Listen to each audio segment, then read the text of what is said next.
Good morning, people of the TMZ live stream. It's me, Talia. As you can tell, my shirt actually says I love Italia, the beautiful country of Italy, but sometimes you have to make things happen the way you want them to, and that's exactly what I'm doing today. It is Friday up in here. We are hustling and bustling. The news is working. Everyone is doing their jobs. And I'm back in this yellow chair. I wore my sneakers to match today. Really feeling the vibe on that one. It doesn't really get any better than this. Good morning, Alan and Barbara, Dragapro, David, Brandon, Tracy, all my classic Friday friends. I am excited to see you all. I saw who just said they were planning a Sweet 16 in March. Kudos to you. That's a good Friday activity. Nancy said, I am stoned 10 times over right now. Yeah, girl, it's that Friday vibing. Thanks, Larry. Pokey said, it's so rude to have the chair there. No, we're just vibing. We're all working. Eric Sinsley, I see you commenting from behind your desk, not the yellow sneaks. Thank you so much, Eric, for supporting. Good morning, Tracy. Brandon, yes, we will totally, most definitely 100% be talking about Don Lemon today. We have on our docket for TMZ Live, talking about Don Lemon and Nikki, talking about Luigi, talking about the family who got the wrong embryo from the IVF clinic, if you guys are familiar with that story. Kylie Kelsey talking on CBS or the Today Show about the Kelsey wedding and Lindsey Vohn's injury. We have a lot on the docket for TMZ Live today. Brandon said this weekend we're supposed to have snowstorm in Georgia and South Carolina. It's crazy weekend. Nobody wants to walk it over, my little headset. Nancy said she loves the chair too, right there where it's at. Veronica said she saw Harvey going on a rant. Yep, that should be up. Sky's the limit. Talia time, shoes match chair style. You know it. Good morning, cats are aliens. Are they making lemonade with Don Lemon? It's almost so horrible, I don't even know how to joke about it, that we don't have journalistic freedom in this country. But that's not what I'm here to talk about, okay? You know me. I keep it light. I keep it fun. I'm here while Harvey and Charles warm up, get their act together. Oh, thank you so much. Delivery for Talia. Let me get my little headset on so I know, the tea. But you know me, I'm here in the mornings to chat with you all about the fun things going on in the world. The weird, the wonderful, the viral even. Let me tuck this in. Something about me, I'm never going to take life too seriously. Oh, somebody said such a sad story with the embryo fiasco. We will totally get into that. But for this little hour before the regular live stream, I'll be here chatting with you about the funny stories, some hot takes, some hot topics, Devin's haircut, all the things you guys want to hear about. I was feeling pretty fired up about the first look at the Beatles biopic casting. I don't know, have you guys seen that poster? Have you seen the photo shoots? Are you familiar with the cast? Drop it in the comments if you're familiar, because boy, do I have some things to say. We have Joseph Quinn as George Harrison. We have Barry Keoghan as Ringo Starr, Harris Dickinson as John Lennon, and Paul Mescal as Paul McCartney. When I tell you Barry Keoghan's hair is truly one of the most ridiculous things I've seen in my life. He is rocking this bowl cut like you would not believe. He was doing a red carpet for this premiere in the UK. And it's not correct. It looks like a wig. It is so bad. And I feel like Maria said, I have no idea who these people are. David thinks the casting is spot on. That's what I was expecting them to be like super convincing, like the Beatles are like super iconic. You would think we're gonna get maybe some actors, like new actors who haven't really done anything, who look just like them. But no, we have Joseph Quinn, who looks just like Eddie from Stranger Things, just in a George Harrison wig. Yeah, somebody said that guy does not look like Ringo. I agree, and it's hard to do to make them look exactly like the celebrities they are emulating, but I think that is part of the integrity of making a biopic like that. Ooh, Sweet Baby Carrie, that's a hot take. I feel like Harris Dickinson and Joseph Quinn should have been switched. It's the hair that really gets me. None of the hair is right. I feel like the Beatles were super iconic for those bouffants they were rocking, and also their music, obviously. Hey, Kim, the SP. Aiden will be hosting today. He'll be popping in.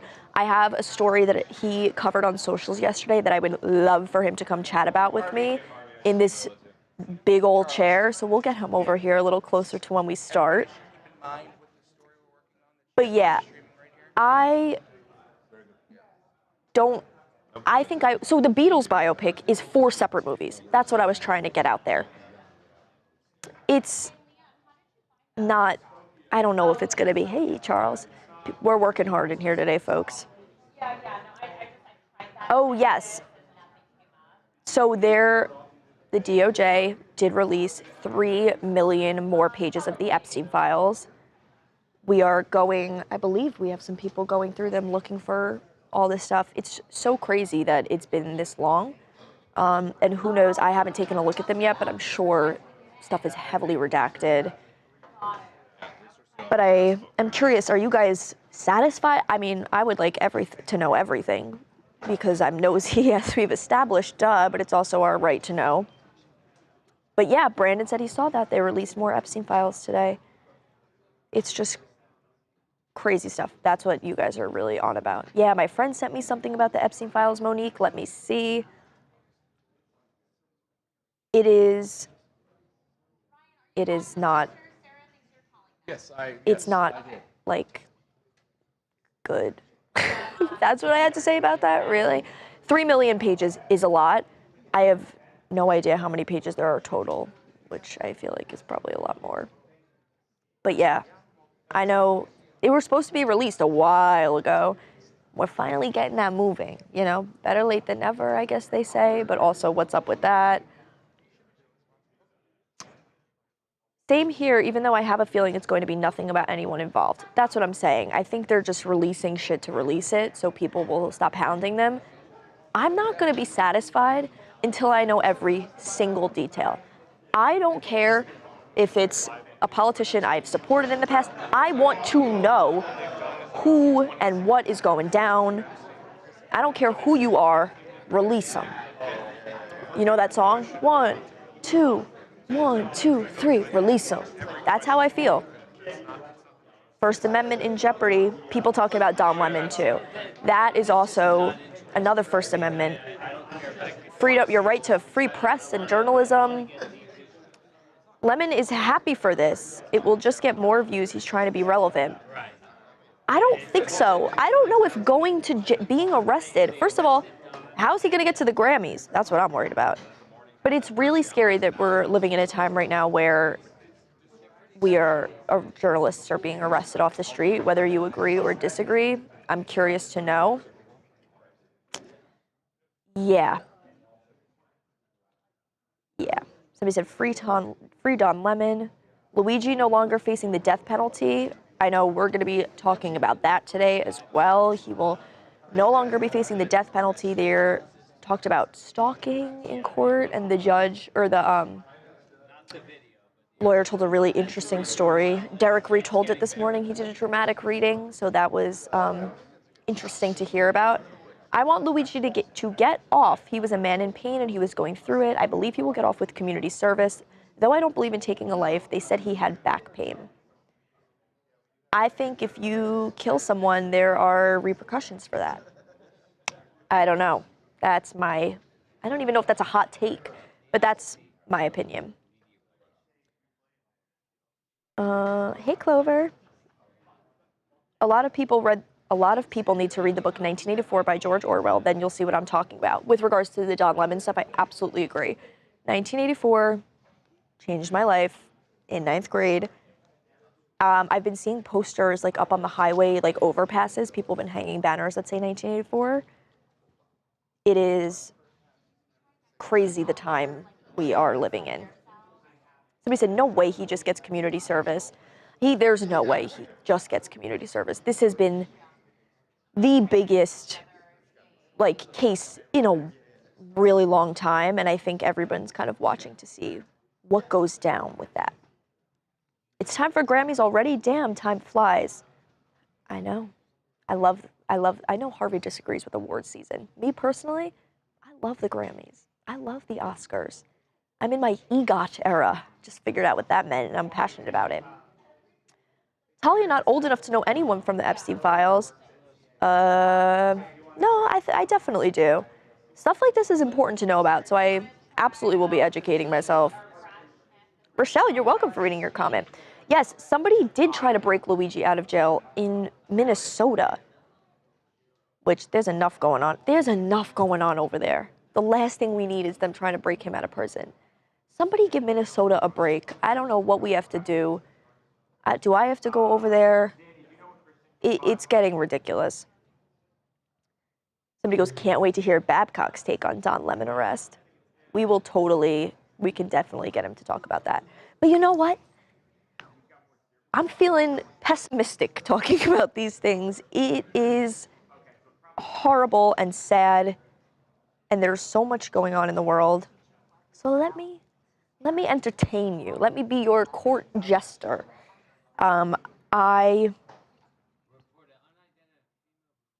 What are the charges, Talia? Stop your propaganda if you don't know facts. And that's why I'm telling. Oh, let me move my mic back. Oh, I'm stuck. Is that better, J-Rock? Heck yeah. There was a hairstylist this weekend. Has anybody seen this yet? Drop it in the comments if you're familiar. There is a hairstylist in Raleigh, North Carolina, who is now providing anesthetic services. So you can go under anesthesia to get your hair detangled or dematted or whatever may be going on in your life. Antonio said, free speech, Talia, say whatever you want. I want to talk about this sedated hairstyling, because that is truly some of the most ridiculous stuff I've ever seen. Hey, how you doing? Great. Good, wow. If you can't take care of your hair to the point you need to go under anesthesia to get it detangled, think about cutting your hair. Wigs are an option. I love wearing a wig around the house. I love doing funny pranks in a wig. You could wear one of those every day. You can cut your hair and not have to pay to go under anesthesia to have your hair taken care of. Somebody said, yes, get my roots done and take a nap, sign me up. Do you know how much it costs to get put under anesthesia, though? That insurance isn't going to cover you getting your hair done. But it's like conscious sedation, too. You're like just kind of clocked out. Somebody said, just shave it. That's what I'm saying. If you can't handle the heat, get out of the kitchen. Somebody said... Got it, okay.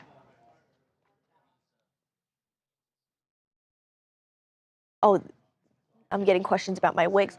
I'm a big fan of sketch comedy, and sometimes in order to work on a character, you have to become the character. So yes, I have a box of 7 to 15 wigs under my bed. My roommates will come home, I'm cooking dinner in like a short Italian Karen, and I'm making meatballs, I'm doing the whole shebang. It's good for you to use your imagination even in adulthood. It's okay to play dress up and wear wigs around your house. You can, free speech like Antonio said. My free speech comes in the form of a bob wig and a fur coat.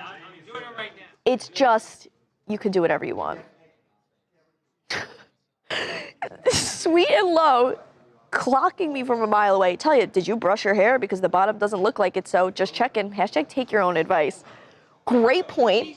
I actually slept with my hair in braids last night. It's not knotted. The ends are just, unfortunately, I just have kind of fried hair from doing a balayage type thing. But no, it's perfectly detangled, and I brushed it, and I'm not going under sedation. Somebody said shave it. Does she really have she loves herself on her shirt? No, it's Italia, the beautiful country of Italy. Was that offensive? Can I do an Italian accent? My apologies to the Italian community. The people that do that for them are rock stars. Okay, so a lot of people are saying the dematting kind of procedure to go under is for people who have maybe like mobility disabilities or depression and can't take care of their hair, which I think is a totally separate case than just leisure going under anesthesia. If you are truly not able to take care of yourself, I can totally understand having to be sedated, just like having yourself taken care of, valid. If it's me and I'm going to the hair salon being like, knock me out so I could wake up in 5 hours with a fresh balayage and a blowout, that might be ridiculous. Take half a Klonopin like the rest of us and just sit through the hair appointment. You know what I'm saying? Yeah. Brandy likes my shirt, thanks. Yeah, there's a lot going on. Larry, feel better.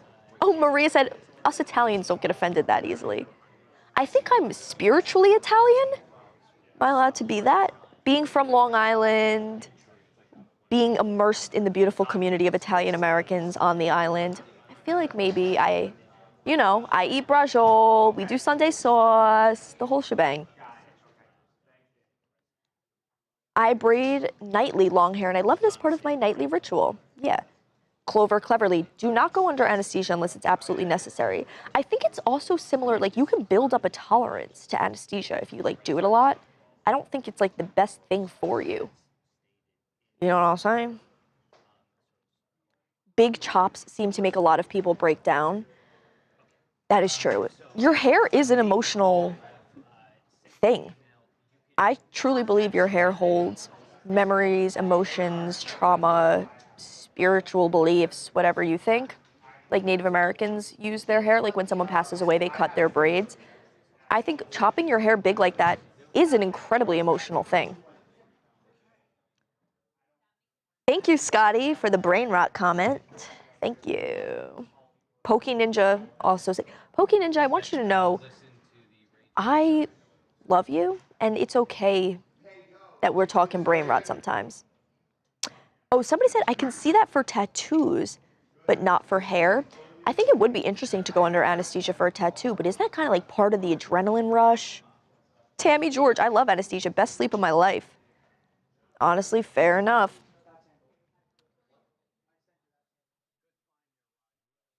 Judy Crazy and Chicken Lady loves my hair. Thanks. I also wanted to talk to you guys. Why is somebody asking me what are poppers? I know what poppers are. Do you know what poppers are? I'm not doing that. I'm not doing that. Good morning, John Charles. Happy 3-day belated birthday. Brandon said Talia mother told her not to talk about finances anymore. My mom clocked me so bad yesterday when I was talking about the economy, which it's important for you to learn about the economy, so it was just real life learning for me. I would love to talk to you. Are you guys watching did you guys see the Melania movie? Anybody seen the Melania movie? I know Nicki Minaj saw the Melania movie because she posted about it on Instagram. She posted holding like Trump's hand. She's in the booth at the theater in DC. I believe it was at the Trump Kennedy Center. Yeah, she was there, but there's a big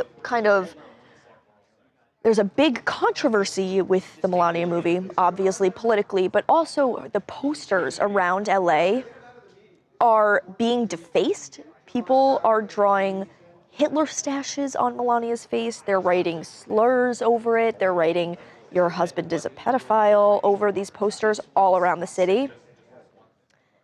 And everyone's saying, no, thank you, not seen the movie. Oh, but I will for sure. Nope, and what happened this morning won't help her ratings. It is insane. I feel like the movie, I think, was bought for 70 million or 40 million and is only projected to make 1 million in the box office. That's kind of ridiculous. Monique said she bought all the tickets. Nicki Minaj or Melania? Who do you think bought all the tickets? And it's also like, Trump hasn't posted on Twitter in so long, but he posted like an advertisement for the movie. But people are defacing, like there's a lot of backlash about this. Like there's shit going on in the world and Melania's dropping a movie. I would like to see it when it comes out on streaming. You guys know me. I don't have movie ticket money right now. I'm sitting in a SpongeBob chair. I don't have movie ticket money. Somebody said they're paying people on Craigslist to go see it. I think Scott actually sent that email yesterday. I saw that on Craigslist. People are like, free tickets to Melania and $50. It is crazy. See it when it streams. But I do think it's important. I would like to see it, to see her perspective on life. I think it's so important that, you get all sides of a story, what's going on in everybody's life and how everybody believes. And that is my tea. Somebody said Nicki probably purchased all the tickets. It better have subtitles. I did see someone on Twitter post that it does have English subtitles. Get him working hard. Monique said, can't even pay me. Antonio, I watch movies on my phone. That's the way a movie is supposed to be watched. You're supposed to enjoy a movie on your phone with the glare from the window, with texts coming in from your family saying, why is your laundry still in the laundry? That is the way cinema should be enjoyed. And that's why they're saying, people are like, theaters are dying, but then the theaters are playing the Melania movie. So I don't know what's going on there, but that's just my take. Tasha said, I wouldn't take less than $5,000. Ooh, Rochelle, this is a good point. I forgot about this, but this is true. Brett Ratner directed it. He was accused of sexual harassment, something of that nature, allegedly. So that's why some won't watch it. Interesting. It's also interesting. Jeff Bezos, Amazon Studios picked it up. I mean, this isn't like a secret, but it is still interesting to think about. Lily Hearn, thank you so much for the positive encouragement. Brandy, everyone's working hard. I'm hardly working. Just gossiping with my friends. Monique. Kim, you could not pay me enough to go see it. I honestly, I don't know. Again, though, I think as someone who isn't like how I feel about politics. We talk about it on here a lot. I think it might be important for everyone to see it, not to pay for it, but who knows what perspectives you might learn from her. I think regardless of what you believe, who you are, we can learn something. Like we had Dean on TMZ Live the other day. I don't necessarily think everyone who talked to him agrees with him, but it's important to hear what other people have to say. It's the only way we can learn. Oh, Brandon said, we are all family here on TMZ Live. Y'all are my cousins twice removed on my Instagram side. You know what I'm saying? Miss Princess, sweatpants? Yeah, it's been a long week. I've been doing this every day. There's a lot of news happening. It's been a long week. Okay, give me a break. I won't watch it because I don't understand her. I already have my own accent, yet hers sounds confusing. Subtitles, maybe, you know what? I'll give you guys this. I'll watch it. I'll take one for the 582 of you. I will watch it and we can discuss it. Maybe not in the theater. Andrea, you can always learn something from someone else. That is what I think the point of life is. Not to stray away from my usual comedic content here and get philosophical with y'all. But I think that's the point of life, is to talk to other people and learn and do whatever Hey, Jess, can you publish the gallery? Yeah, remove prep. And then publish the gallery. There's a lot going on behind me.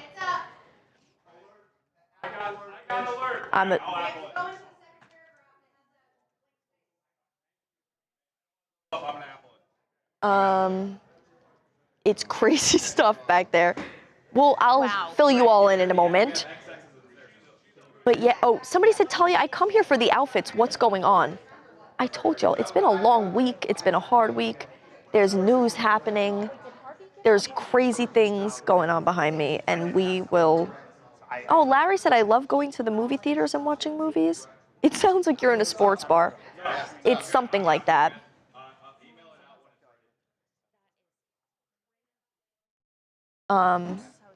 Is that up? Can I talk about that?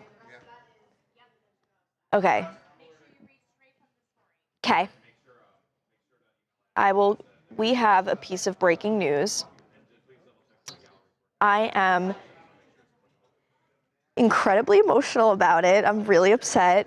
Okay, let me pull up this article and I will read it directly to you guys. This is absolutely breaking news.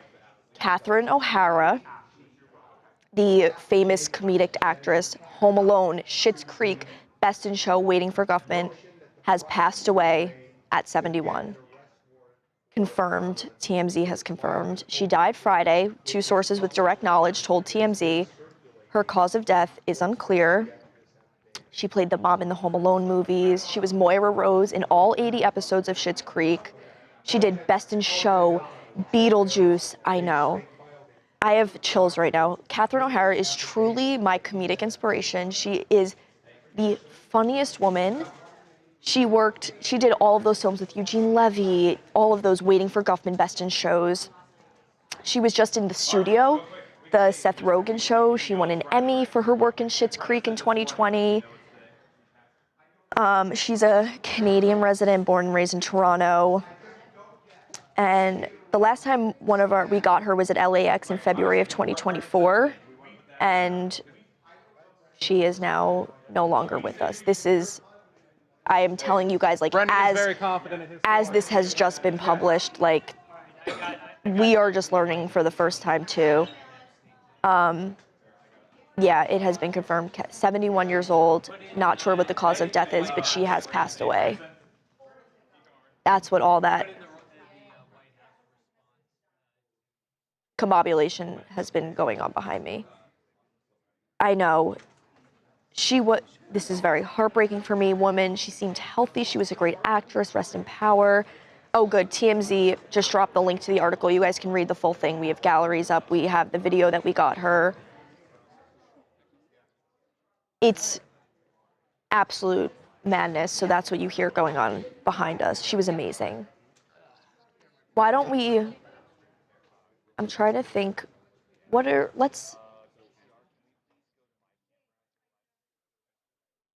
going to pick up. All right, we're going to do a pickup for TV. I'm going to stand up and follow Corey. We will continue talking about the Catherine O'Hara stuff because this is crazy. Are you ready, Corey? Yep. All right. I'm stuck back here.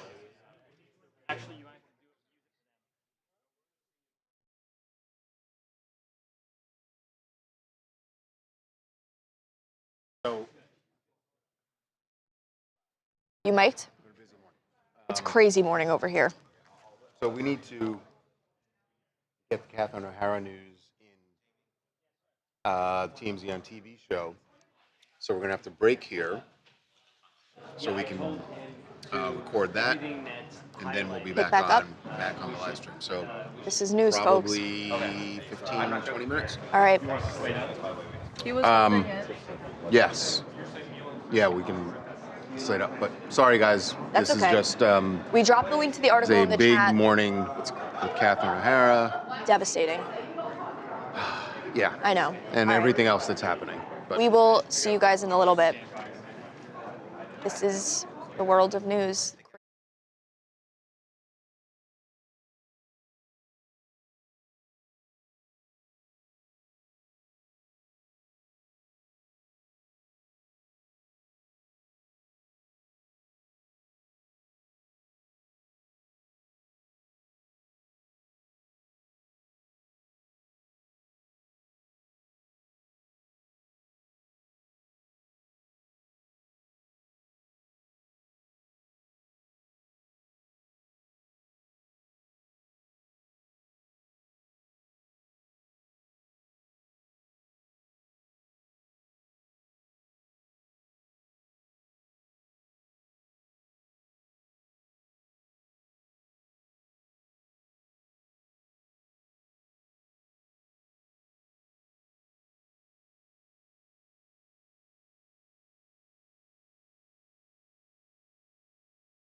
Crazy, crazy, crazy. For those just joining us or joining back with us, we just broke the news that Catherine O'Hara has died at 71. She was the mom in Home Alone, Moira Rose in Schitt's Creek, Waiting for Guffman, all of those Christopher Guest movies. Absolutely, absolutely devastating news. We had to do film for the TV show, so that's why we took that short break. But we are back. It's just, I mean, I don't even have words. She personally, for me, was one of like my comedic inspirations. She was just the funniest, wittiest, smartest woman. Everything she said made you laugh. And really, her memory will be a blessing, and she will leave a incredibly, incredibly profound legacy on Hollywood forever. But yeah, if you just rejoined or just joined us, we were breaking the news. You saw people running behind me. Somebody commented, said it sounds like a sports bar in here.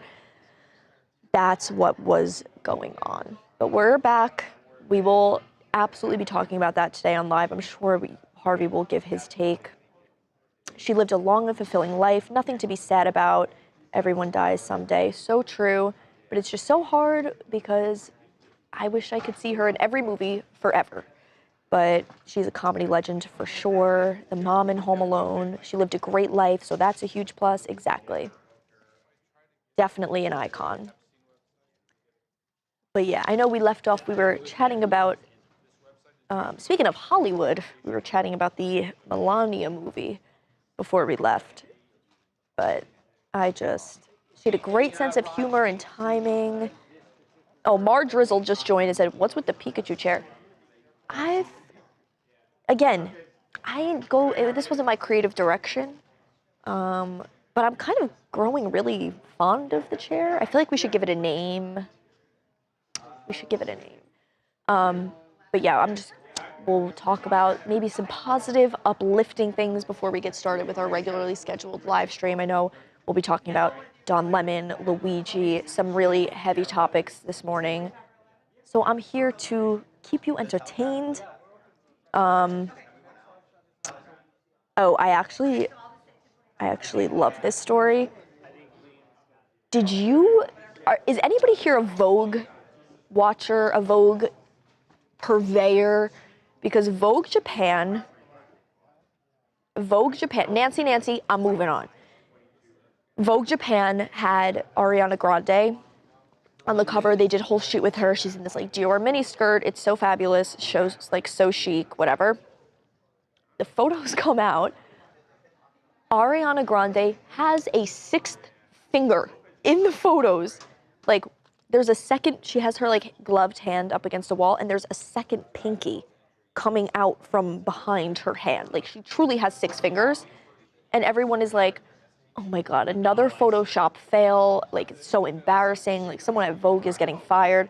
But Ariana Grande honestly had the greatest response ever. She was like, a fan posted the picture and was like, you have six fingers, like what's up with that? And she commented, how exciting, hopefully this extra finger will help me. I like need some extra appendages to get a new album out. And took full credit for that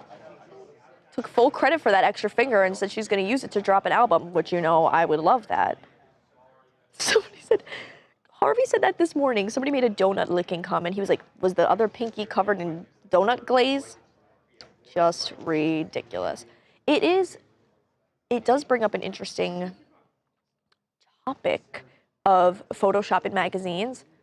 I am so anti-Photoshop. Even if it looks incredible or so seamless, it creates the most unrealistic expectations ever. And I know that that's kind of the point. It's supposed to be like these unattainable, beautiful women. Like we could never be this beautiful. I would love to see somebody with a pimple on their face. I would love to see like a wrinkle in the clothing. It's so ridiculous. Somebody said, it may not be Photoshop, but an AI-generated image. That would suck. That would suck even more if they were using generative AI to fix these photos on Vogue. Not cool. Photography is a beautiful human art, and I think so is fashion, all of these things, and we can't let AI. Look, I think about even a Waymo. Waymos are autonomous vehicles. There was a child, I actually did a video on this yesterday. There was a child in Santa Monica who was hit by a Waymo. The child was totally okay, prefacing that, totally fine. But it brings up really interesting discourse about, like, do we trust AI? Clearly, it's adding a sixth finger into Ariana Grande's photos. It's hitting kids on the street, taking jobs, stealing water. I'm anti-AI. Regardless of how many fingers or toes you have, I want to see it all natural on Vogue. If you got, I don't know, if you have like a hairy armpit, like let it hang, who cares? They probably Photoshop Trump all the time, maybe. Let's see the raw footage. I want to know what people look like. Why Waymo trying to kill everyone? Monique, that's an answer I wish I had for you. They did open an investigation with the National Highway Transportation Service Agency, NTHSA. Yep, Service Authority. And they are looking into the investigation, but they did say, I will give Waymo this, my rebuttal. They did the peer-reviewed models, and the Waymo hit the child at like 6 miles an hour, a little under 6 miles an hour. And the same model predicted that if a human were in the driver's seat, they would have made contact with the child at 14 miles an hour. Is that true? I don't know. But that's what the models say. Somebody said, I saw people getting plastic surgery to match their filters, like Instagram filters. That's what I'm saying. We can't be having these ridiculous, unrealistic expectations. I'm not symmetrical in the face, and I own that, okay? It's okay to have a crooked nose or pores. That's what makes you you. You gotta own that. We can't all be funny and beautiful and smart and perfectly good looking all the time. You gotta give up one. The data centers are really bad for the environment. Back on the AI. Yeah, they are. Did the child run out in front of the car? So Waymo has like the sensors to predict like when people are crossing the street, and the kid came out behind a double parked car in front of an elementary school. So I'm not sure what the response time was on that. And then also Waymo released a statement. They were like, the driver came to a complete stop. The driver? There's nobody in the driver's seat. You mean the robot who was controlling the thing? Liam and Chrissy said, speak for yourself, Talia. Yeah, that's true. Yeah, love yourself. People looking out for people. I agree. But oh, the robots take over and start chasing Scully and Mulder for not giving a reviewer a tip. That's what's going to start happening. You know, when they flip that iPad around at the coffee shop, fear strikes me in the heart every single time. That actually, I think that might be the worst human interaction of all time ever. When you're checking out somewhere at a restaurant and all of a sudden like, and actually the iPad's just gonna ask you one quick question. And the tip options are like 20 to 25%.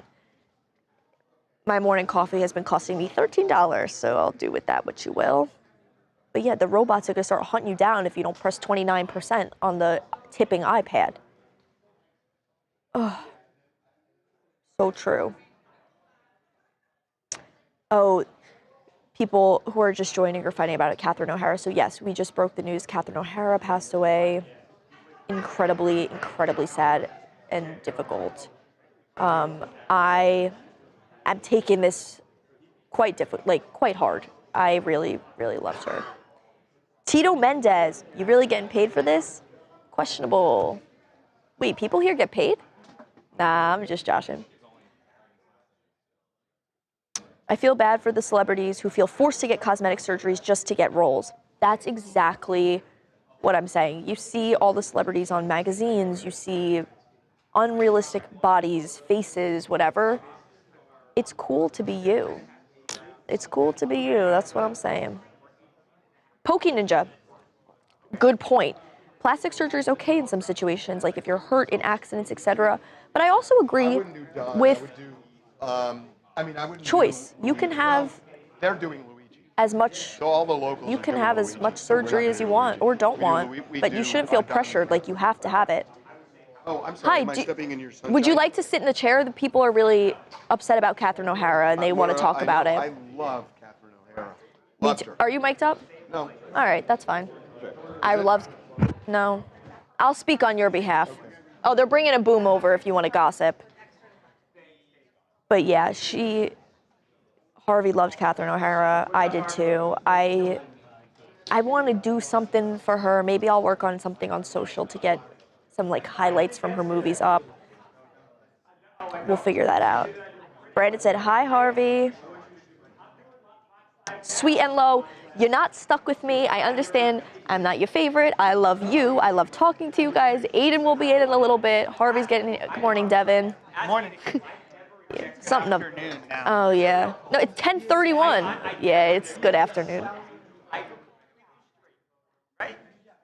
Babcock in the house. Babcock, the people are curious about your opinions on Don Lemon. I said maybe we'll talk to you about it. Curious on my. Oh boy. Do you want me to give my? I don't love it. I don't love it. I mean, look, just being a journalist doesn't allow you to commit crimes, but But what I'm a crimes little did you commit? uneasy. Well, right, that's the question. Yeah. And I suppose the big question here is, was he there covering this protest or was he participating? But the videos show he was- I don't love the image of a journalist being arrested. I agree. And I honestly don't think anybody really should, because ultimately the pendulum swings back the other way. Now, may I make an argument that this all started with the previous administration? Sure, I could, but I don't love it. That's fair. Yeah. I mean, they had Donald Trump in a courtroom every day. You had DAs in New York running on, I'm going to nail Donald Trump. You know what I mean? So this lawfare is nothing new, but I don't like it. Right. All around. I appreciate that take. The people Yeah. were really curious what. Yeah. Black Beauty goes, oh, here we go. But I think you actually had a great. That was a. Yeah, that's my. That was a feeling. fair take, I I believe. don't love it. It is a difficult thing to see because you should journalistic integrity. Well, I guess that's different, but you have the right to freedom of journalism and press, and I think his videos, all of the videos, he is extremely neutral, fairly reporting, speaking with both sides. Everyone in that situation, it's crazy that people are just being now picked up and arrested for this kind of thing. Not cool. Wait, did somebody say something nasty about me? Because you guys are all being like, Talia, it's okay, you're great. Thanks, guys. Wow, I love talking with you guys. I love chatting. I feel like I'm in like my group chat with my home friends and we're all just gossiping. Lots of people asking what Babcock's hair feels like. Oh, somebody said fold in the cheese. That was one of Catherine O'Hara's famous lines from Schitt's Creek. If Lemon gets arrested, how has Alex Jones never been arrested? He was in on the protest totally. Lemon in jail. Yes, prisoner's gonna love him. There's a lot of different perspectives we have in the chat. Ooh, why do MAGA people always talk about previous administrations and veneer own up to Trump? We need the charges to be unsealed before we know what his crimes were. No arguments today, Babs. You said it. Babcock making good points. I'm hyped up. You're hyped up? The people, we got Babcock just now to ask, people were really curious about his opinion on Don Lemon. And I know you were really into that this morning. I was hot as fish grease. Hot as fish grease, as they say. Hot as ahi tuna grease. Yeah. How are you feeling about that? The way I felt earlier today. I mean, I did that video right after I found out about it, and I was just like, blew my stack. It's like, come on. I mean, this is such intimidation. It's just intimidation. And you know, when you start looking at all these lawsuits they're filing against the media and how the media is bending a knee in all these lawsuits, you know, it's just like, what do you think the end game is when Donald Trump sues Paramount, New York Times, ABC?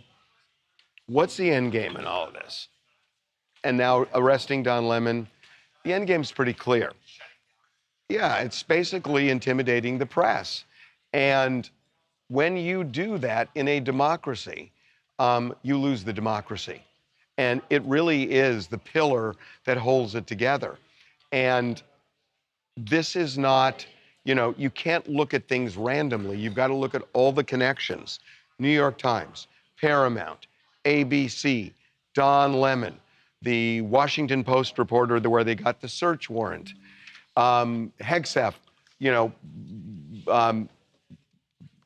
basically saying you can only report what we want you to report. Mm-hmm. Just start looking at all of those and connecting the dots.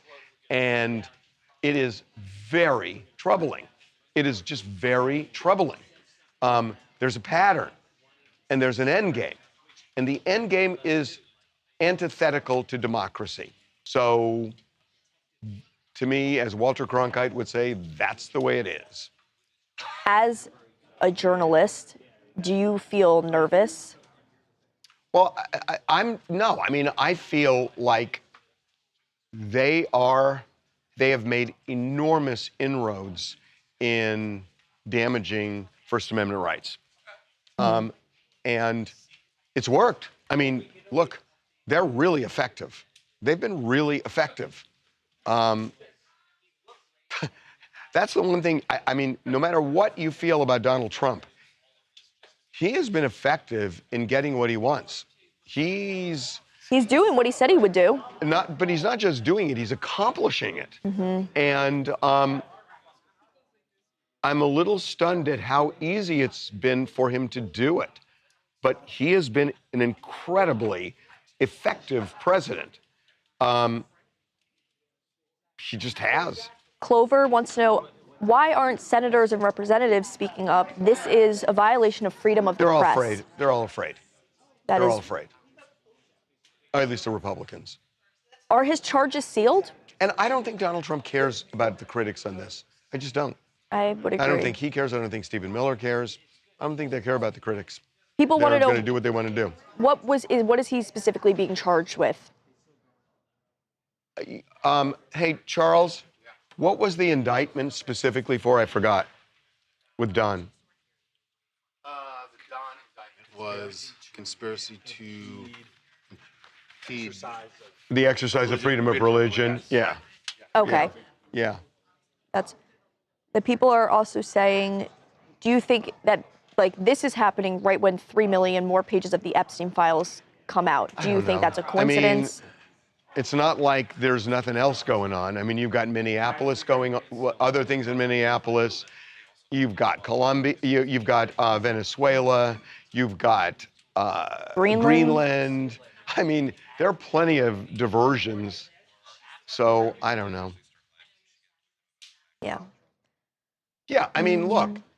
And you've got, now they've seized voting records from Georgia. Yeah. Texas has given them over. Have you opened any of the DOJ files? Gone through, people are curious what's in there, what's being released. We're going to get into it. We're going through it? Yeah, we're going to get into it. That's... What are they saying? They're saying, people are really upset also about Catherine O'Hara. Somebody said, don't interrupt church service, Democrats. Gangsters and thugs don't even mess with the church. But I think he was reporting. Well, he was reporting. No, people, whatever you think about the people protesting in the church, when you report on it, it is just simply different. He was chronicling what was going on inside the church. And again, I've been a reporter for many, many years. And in LA, I was a local reporter for 15 years. And I covered everything. And I was everywhere. Earthquakes and fires and floods and riots and all of that stuff. Mm. And crime scenes and murders and gang shootings and all that. And you go where the story is. And with protests, you go in the protest. Yeah. Somebody said, though, this is what millions have voted for. That's why it's democracy. They didn't vote for this. That's bullshit. Mm. You know that you didn't vote. You didn't vote for this. Nobody voted for this. They're damaging First Amendment rights. We're all nervous. Lemon put himself there because he has to. He's trying to rebuild his reputation. I don't believe that. Look, if I were covering Minneapolis if I were covering Minneapolis, just objectively covering it, and I find out there is a showdown between protesters and a church where the pastor may be connected to ICE. Yeah. That's a story. I'm going to go there. I would have gone inside and reported it. Of course I would have. And by the way, when I was a reporter, if I didn't go inside and I told my news director that, good luck, me. Yeah. Somebody said, we have 3 branches of government. They're all supposed to check each other. Where is everyone? And where's Congress? Yeah. Where's Congress? Congress? What could, no. It's breathtaking. It is just breathtaking. Donald Trump, you know, it's sort of like you go into a fight and you have these trained fighters, but this guy starts throwing haymakers and nobody knows how to deal with it. And all of a sudden, the guy who is kind of untrained in the area wins. And I think that's happening here. I think that's, Donald Trump's winning. I know his poll numbers are down and everything else. But he's doing what he wants. He has markedly changed this country in a way that Barack Obama didn't, Joe Biden didn't, Bill Clinton didn't. He has changed the country more than any of them. Now, in what way? Well, that's another issue. But it's a fact. But in terms of going in and being effective, he's done it better than them. Somebody said a new precedent has been set when it comes to journalism. Do you think this will impact now people wanting to cover things? I don't know what's to come. But when you look at the pattern, again, Paramount, ABC, the Washington Post with the search warrant, Don Lemon, you know, and you start adding all those things up. Scary. This is not like one-offs. When will he be tried? Because he was indicted, so he has to go to court. Yeah, we have no idea when. I mean, again, they're going to challenge it. We'll see if it gets thrown out. Whether it goes to trial or not, we'll see. Somebody said Trump is winning because he's replaced everyone with views that support his own. No, because, you know, in a normal situation, Congress would be a check. They're not a check. They're not checking. Because nobody's standing up to anything. Yep. They're feckless. Everyone needs to read the new files, then tell me how you feel about Trump. Somebody said that. There are things in the new files we'll get into. Yeah. This should scare everyone. Yeah, it's not, you know, it's really weird. People are so dug in. I don't know if anything changes anything. I don't know. People were also wondering about Luigi. Well, it's a big victory for Luigi in the sense that he will not, the death penalty is off the table. He's not getting the death penalty, even if he's convicted. He easily can get life in prison without the possibility of parole if he's convicted, but he will not get the death penalty. So that's a huge win for him. Crazy. Somebody said, do you think that what Trump's doing will push future presidents to take more risks? I don't know. That's the big question. That's a good question. Like the big question is when Trump is gone at a point, what's going to happen? Does the country go back to where it was? I don't know. I don't think it fully goes back to where it was. And look, I think there is something to be said for, you know, it's not like we had this pristine country before Donald Trump. I mean, Joe Biden did weaponize the Justice Department. He just did. And my personal feeling is there were some charges that were absolutely, you know, absolutely correct to file. And then you look at Stormy Daniels and it was a bullshit case. It was and I know he was convicted, but that was just to get Donald Trump. That was a weaponized case, you know, and that compromises everything. And, you know, I do think that in the Biden administration, they did weaponize the Justice Department. It's hyper weaponized now, but, you lose the moral high ground, right? Yep. Somebody said, wow, they arrested him, but nothing has been going on with the David trial. Well, it's different. It is different. The people ask every day, they want updates. Yeah, Hey, I know. Pardon me, sir. Yes, sir. we get a Kill him. Harvey mic down? Talia mic all the way up. Put that thing on 2,000%. I'm just kidding. Does it even do that? I see 8. Turn it up to 11. That was funny. Yeah, I love talking politics with Harvey. I feel like I get smarter and I learn things that I would have never even learned in school. I see Aiden coming over. Oh, hi, Diva. I'm gonna pass him my headset at the very least so he can get warmed up. I'm coming to give you the headset. Stealing my thunder over here. What? Mama. Okay, Nito. Nito. Do you want my mic? You want my mic too? I have like whiplash right now. I get that. Yeah. I'll gossip straight into the boom for you. How is it? How are you guys? How is it? Everyone, How are you? it's a heavy day over here. We're It talking a is, lot yeah. about Catherine O'Hara. I know you just made that video. We're Yeah. talking about Trump and Don Lemon, Luigi, all of that. It's a lot It's a happening it's a today. big sad news day for sure. Yeah. But- Actually, Catherine O'Hara has had so many I know. like legendary roles, especially, I know. and I think because she was Home Alone, of course. She was the mom in Home Alone. Moira Rose. Yes, the voice of Sally, Yeah, from The Nightmare Before Christmas. which is like she just has such an iconic presence and Yeah. everything. It's, Yep. But yeah, very sad. the people are real. We're talking big politics today. Yeah. So that's my cue, folks. I'm gonna get on out of here. Talia's like, And, we're talking politics. I left something at my desk. really? Did you talk about the? Sounded like you were about to say tip your waiters and waitresses and. Don't forget, folks. Tip your waiters and waitresses. Don't forget. And I'll be here all week. Thank you, guys. Make sure to scan the QR code for her Venmo right Scan here. the QR code for my Venmo. Bye. Have the best show ever. Bye. Love you. My blood-related cousin. Charles, you want a hug too? Good show. He wants someone to. Bye, everyone. my Have a great God. weekend. You'll see me pop around. Where am I going? Yeah, where you going? Back to my desk to do the She's going back job. to New York, Charles. She's moving. You acted like you were like leaving. Bye. You're still in the room. Wait, no, she's off. We're all here She's working? off for the rest of the day, actually. I'm done. Yeah, no, Yeah. you're not. That's been canceled. That's been canceled. News happens. Yeah, no news does Oh my happen. God. Speaking of which, enjoy it. All right. Take care. Don't forget to tip your waiters. Oy. It's just a grand old time now in the morning. This was with a- the pre-show.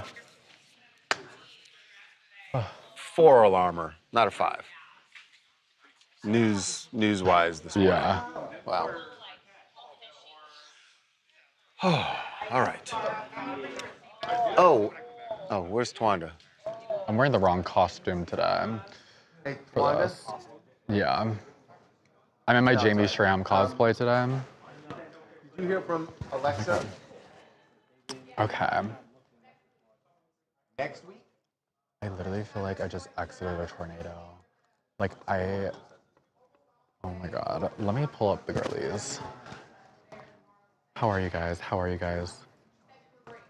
Are we ready to start? Yeah, I mean, whatever.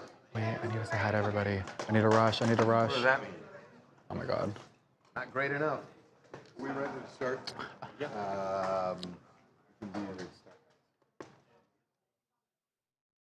We have what? I'm sorry, you got to speak a little louder.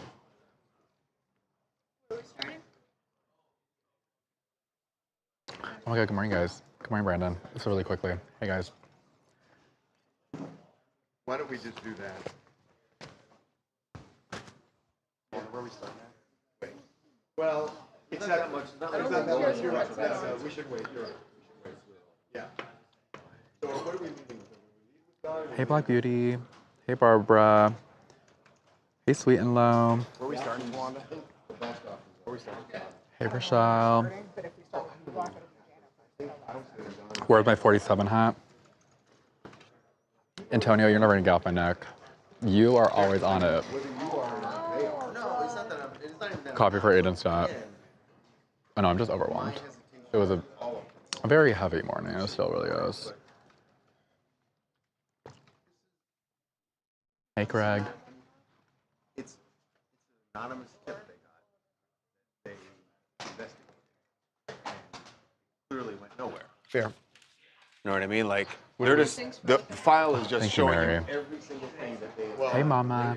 We got to separate his from. Connor Hurley. Wait. And again, I'm not saying I get, there's definitely an appeal to leading with it. But I get I'm afraid that it's going to feel too watered. Oh my gosh, I call Connor Hurley now. Not a gotcha. So let's put it in D. And so what's A2? Sorry, I'm reading comments. I fully should have read that out loud. I should have read that out loud. And when we were talking to myself.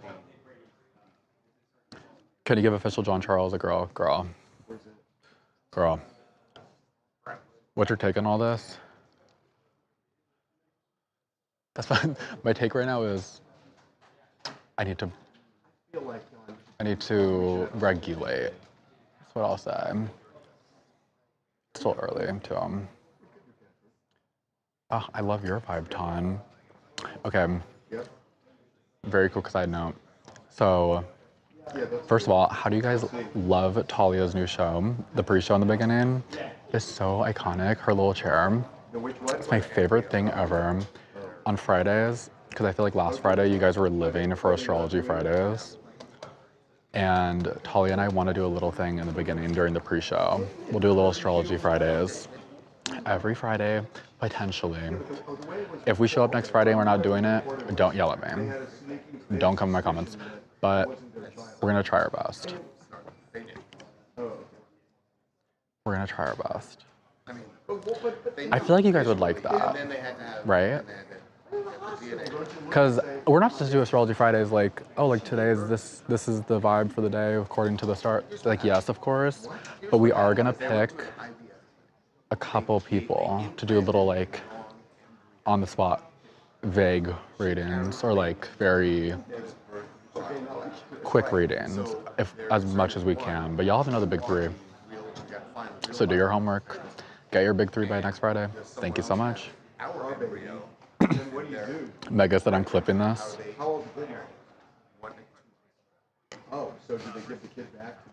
If I forget, I hope you send the DM. Send it to the TMZ Instagram. I'll find it. The yellow chair makes the show pop. It does. It does. It wasn't a switch for a switch, and they find the real parents, but they don't have their. Love Talia's chair. It's so good. We said it's her Wendy Williams Hot Topic chair because it really is.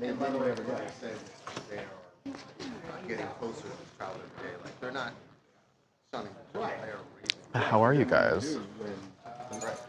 How's your guys' morning? Is everyone still waking up? Are we all coming back right now? I want to do it.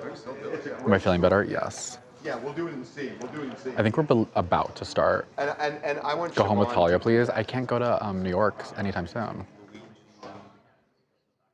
No, we can do all C. Is astrology I would do Luigi next? Wait. Oh, next Friday is the Puppy Bowl. Next Friday. Corey's excited. I am. Corey. Oh, is that a yearly thing that happens here? Y'all. We need to make it a bi-yearly, or like, honestly, no, we need bi-yearly? Sure. Bi-monthly? Yeah. We'll say bi-monthly. Okay, let's do that. Okay, we're ready. So we're gonna hold on. If there aren't any pugs leaving the building, y'all. Putting my 2 minutes in. We can do Catherine right. Yeah. Who's doing that? I missed your party, John Charles, but I didn't forget about it on Tuesday. It was so busy in here, I tried to pop in. But how was it? Was it fun? I heard everything happening. I was stuck on my green screen. Let's do lunch.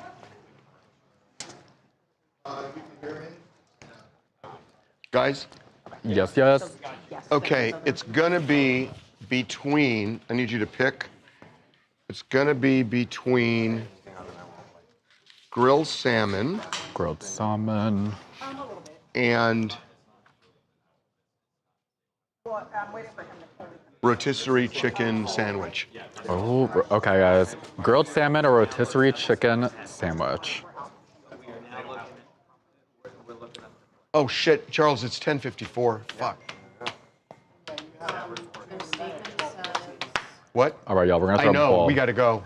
Just died right at her home following a brief illness.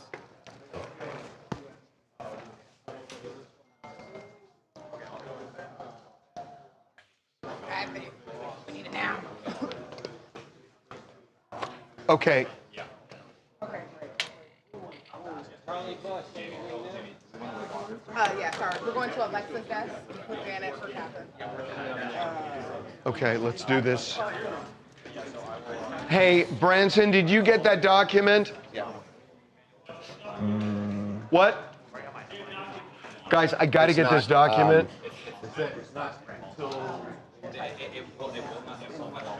Sorry, I'm behind you. Sorry, Legally. But no.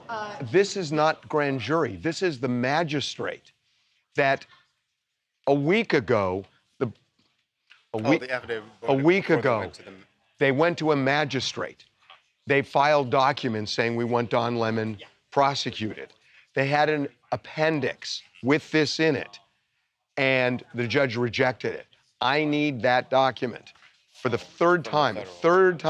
I'm asking for this. I can't keep asking. I'll hire somebody to do it other than our court team, but we got to get it done.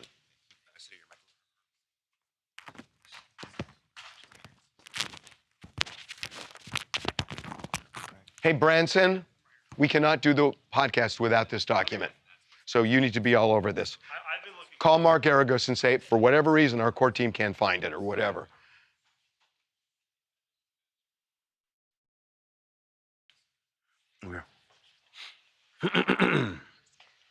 Okay.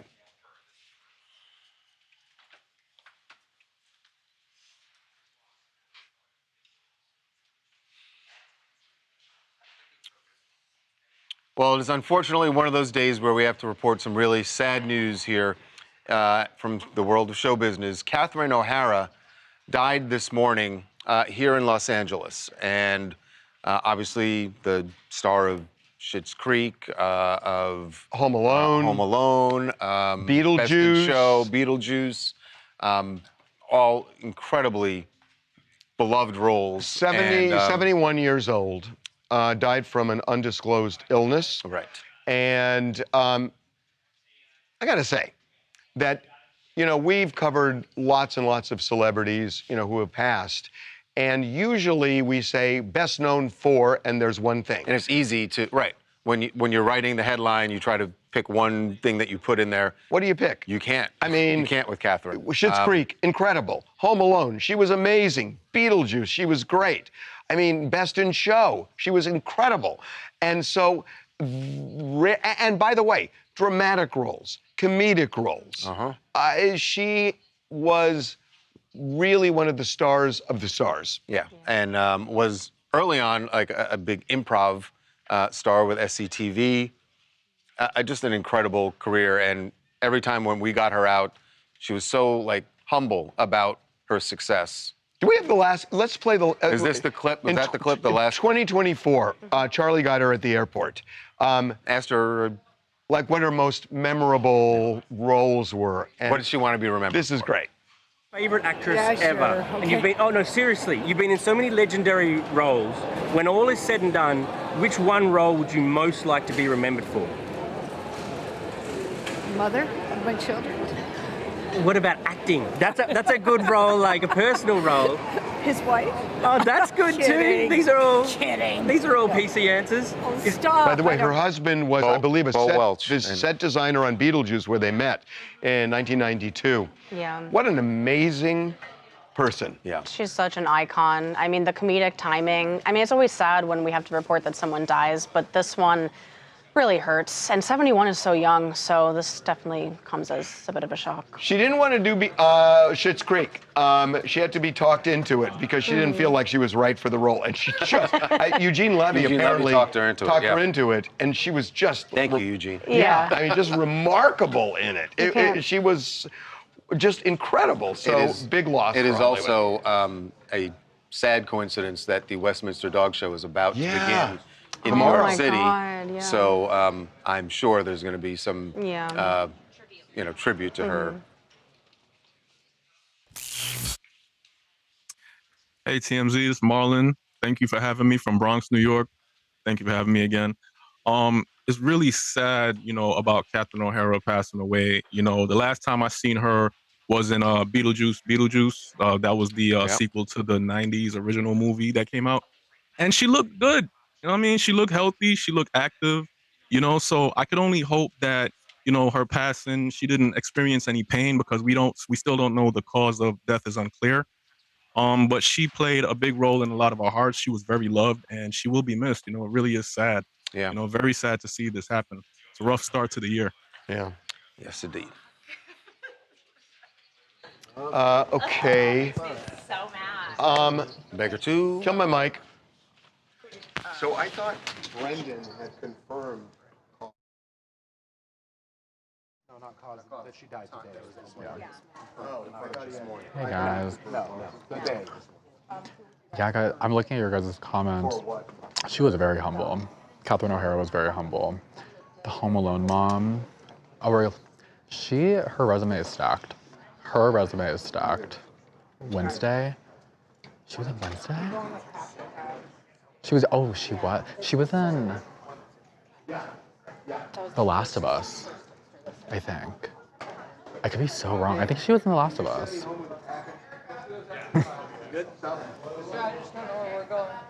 Oh, can y'all hear me? I think. Okay. I think we're going. Guys, Baker 2. What are we doing? Yeah, let's get Nikki down. They said that's Babcock going to be over there. Let's do it. Nicki Minaj, we're doing over there. They said Babcock was on Nicki Minaj. Let's go, guys. Rolling. Little traveling music, please.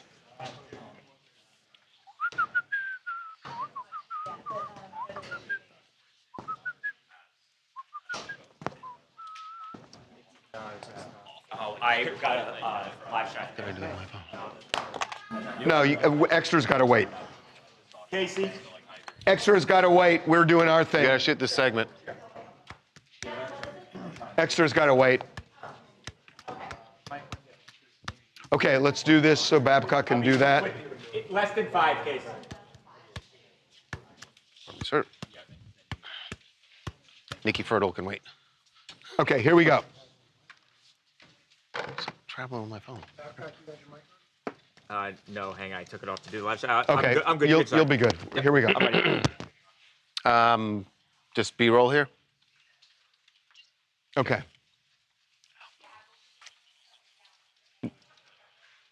No. No.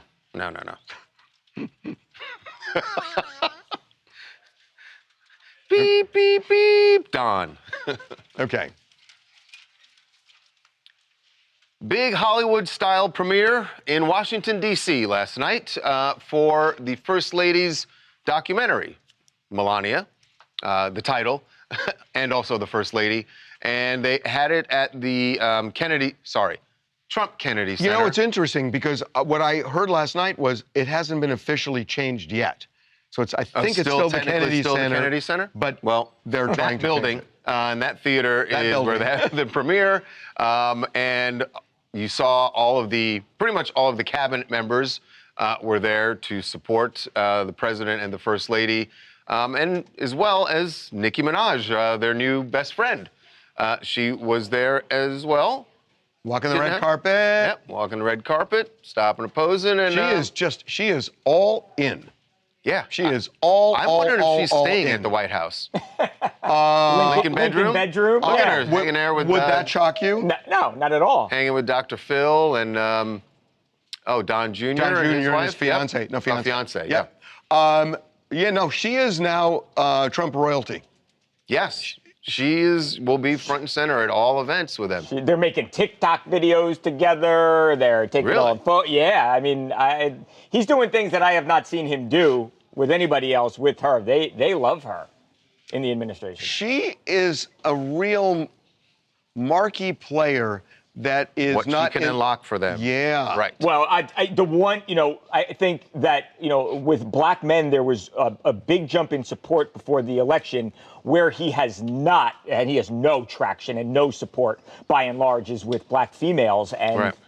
And they're hoping that she's going to unlock that. Yeah. Does it work? I don't know. Yeah, I don't know if it's going to work because some of the black females who supported Nikki are jumping ship. Let me ask you a question. You're talking, but when you're talking this way, you're talking like he's running again. No, I know. What does it matter? Well, no, I'm really serious. Well, what at this point? Here's where it matters, because even though he's not running, at least at this point, not running, He cares about his poll numbers, right? It still matters. It matters how effective you are getting things done. It matters to him, and it also will matter when they get to midterms. Does it matter in the midterms? It does absolutely. The popularity of the president will absolutely affect the midterms. Or it always he's gearing has. up to run in 2028. Or that. Certainly possible. Hello, I'm Bob from Lebanon, and talking about the Nicki Minaj supporting Trump, I really feel like I love her that she's doing what's right for her, and she doesn't really listen to what people have to say. And I feel like in the music, she looks really good actually, and I feel like she really is serving face. And she did reminded me of Moment for Life. Her look and Moment for Life, and I feel like she is doing great, and she doesn't listen to what people have to say. You know, we've never had a from Skyper Lebanon? from Lebanon. I'm curious. I think we have. I'm really curious. What do you do what do you do professionally? I'm a fashion designer. Huh. That's I don't know. I'm just kind of fascinated. I don't remember. Thanks for joining us. We really appreciate it. You're welcome. We're branching out. Cool. Okay, where are we going? I think we've had everywhere in the Middle East except Syria. Thanks, Kate. Okay. Hey, Spank. We never had anybody from Ipanema. Oh, that's you? Yours is over there. Yours is over in the... Oh. Harvey. They voted rotisserie chicken sandwich, by the way. Okay, good. We're getting a rotisserie chicken sandwich, y'all. Does Anakin know? Yeah, I'm gonna Slack him. Thanks. Okay, let's do this.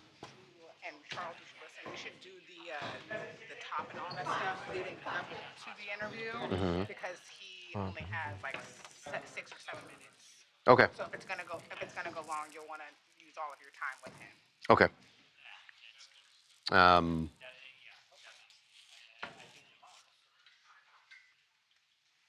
Also, fun fact about that Lebanon Skyper. He was gonna be one of our barbs yesterday. That's still pro Nicki. Oh, really? But because he's in Lebanon and the politics don't really affect him as much, we went with Trey the Entertainer. He was gonna be the barb? He was scheduled, he was set, and then I was like, he's in Lebanon, like Donald Trump doesn't affect him in Lebanon, so I had to go Trey the Entertainer, who was great. Mama. But Bob was so cute. What? Bob was so cute. Oh, no, yeah. Bob from Lebanon. I was like, is that Bob? Yeah, Trey had a better hat. Everyone's wearing green? He's right here. All right, this is Baker 2 we're doing? Hey, Harvey. Yep. So our guest is going to be really good and really fiery. I think you're going to want to, he has a tight window. I think you're going to want to use all of your time to fight with him. So I think it's going to be best if y'all, great both sides, debate with him. So I think you might want to do the top of A. Let's see what he does. I mean, the top of A is going to be really quick. Because all we're going to do is we're going to play. Point is, he's just going to have, his time is limited. The time when he comes up, you're only just going to want to get straight into it. Wow, that's pretty wild. Okay. Yeah. Here we go. Oh. Oh, right. Sorry, we go over this way. There was an NDA, right? Yeah. Okay. Who was the interviewer on today? Savannah Guthrie. Gotcha. Okay. And we're playing sound, right? Okay.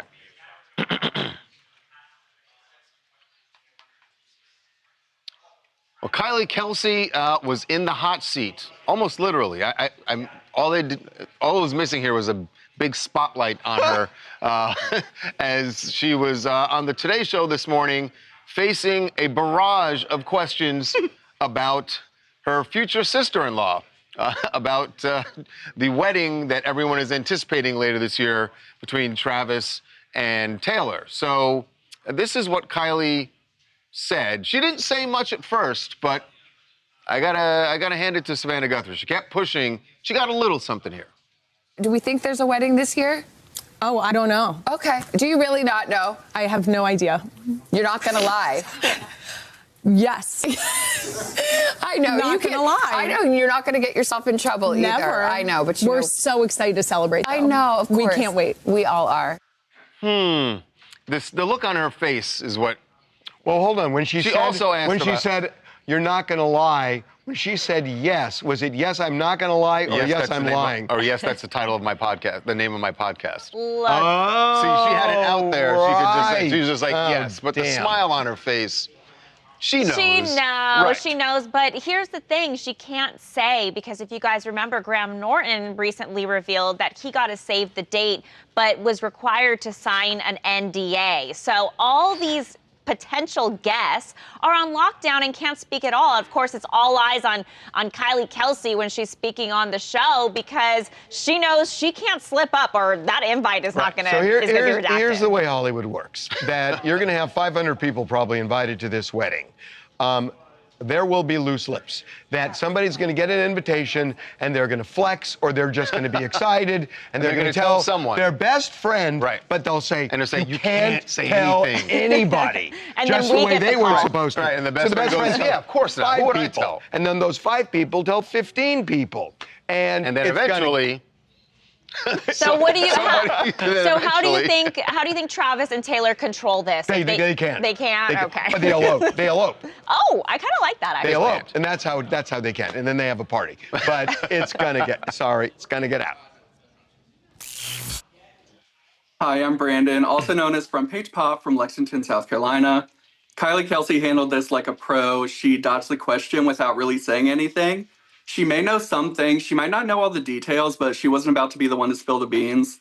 If I put money on it, I would say it'll be an early 2027, late 2026 wedding. But Swifties are just going to have to keep refreshing their Instagram feeds for now. If you were being invited, would you say to Travis and Taylor, I don't want to know. Don't tell me anything. Well, you got to know. Tell me a month before where if I need to be somewhere. Well, no, because what if it's? I mean, is it going to be in the United States? Is it going to be in Europe? I would say to them, based on where you're having it, let me know the latest you can. No, that's it. No, you say to them, look, money is tight. I need to book 6 months in advance to get the best fare. I'm saying I wouldn't trust myself. I don't want the information. That's what I would say to them. Is like, don't tell me anything. And also, that way you don't have to worry that I'm the one leaking. As you know, everybody's clean as long as somebody doesn't spill the beans. Okay. What do we do now? Someone is gonna spill the beans, and let's do C Block with Siobhan. Let's get Siobhan out. Someone fully said, how do you invite that many people and it not getting their leaked? names, the couple's names, they're not out, right? Siobhan, come on out. Tiffany and Steven. Oh, there. Tiffany and Steven? Yeah. They filed it as John and Jane Doe, but now their names are up. Tiffany Score and Stephen Mills, I think, is Tiffany Score and Stephen Mills. Yeah. Girl, that thing's gonna leak. How do you invite 500 people and it not leak? Okay. Tiffany Score and Stephen Mills alleged that Orlando fertility clinic, da-da-da-da-da. Are they married? Just says a Florida couple? Just couple. Couple. I'm assuming not. They have different last names. Or maybe she just didn't take his last name. Maybe she just didn't take his last name. The doctor's name is also, I don't know if you want to put that out there. I do want the name of the clinic right now. I'm just like saving. Fertility clinic, IVF Life Inc. Orlando Fertility Orlando. Clinic, IVF Life Inc. Brandon, you mind matching my shot? Miss My Money's so funny, I'm not saying that. April. Yeah. April 2020. When did you give birth? December. December. Okay. Where's That's Siobhan? That's how that works. We're Are waiting. you guys done with the battery swap? We got to get We're Siobhan. waiting. Great. Hold on. I've got this podcast that's earlier than normal today, so we've got to move. Girl. Where's Siobhan? Let's go. She's coming, and we had to do a battery swap. We couldn't film anything anyways. You are a barb Okay, down. we're just under the gun here. You are a barb. We got This is true. Jesus. The embryo. Kick them out, yeah. It's a hot take. Mike's down. Kill. Yeah.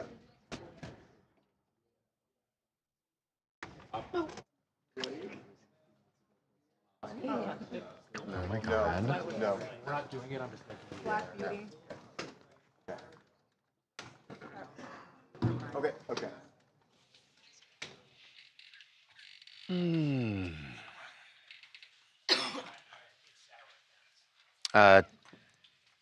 Tiffany and Michael. Tiffany and Steven. Steven.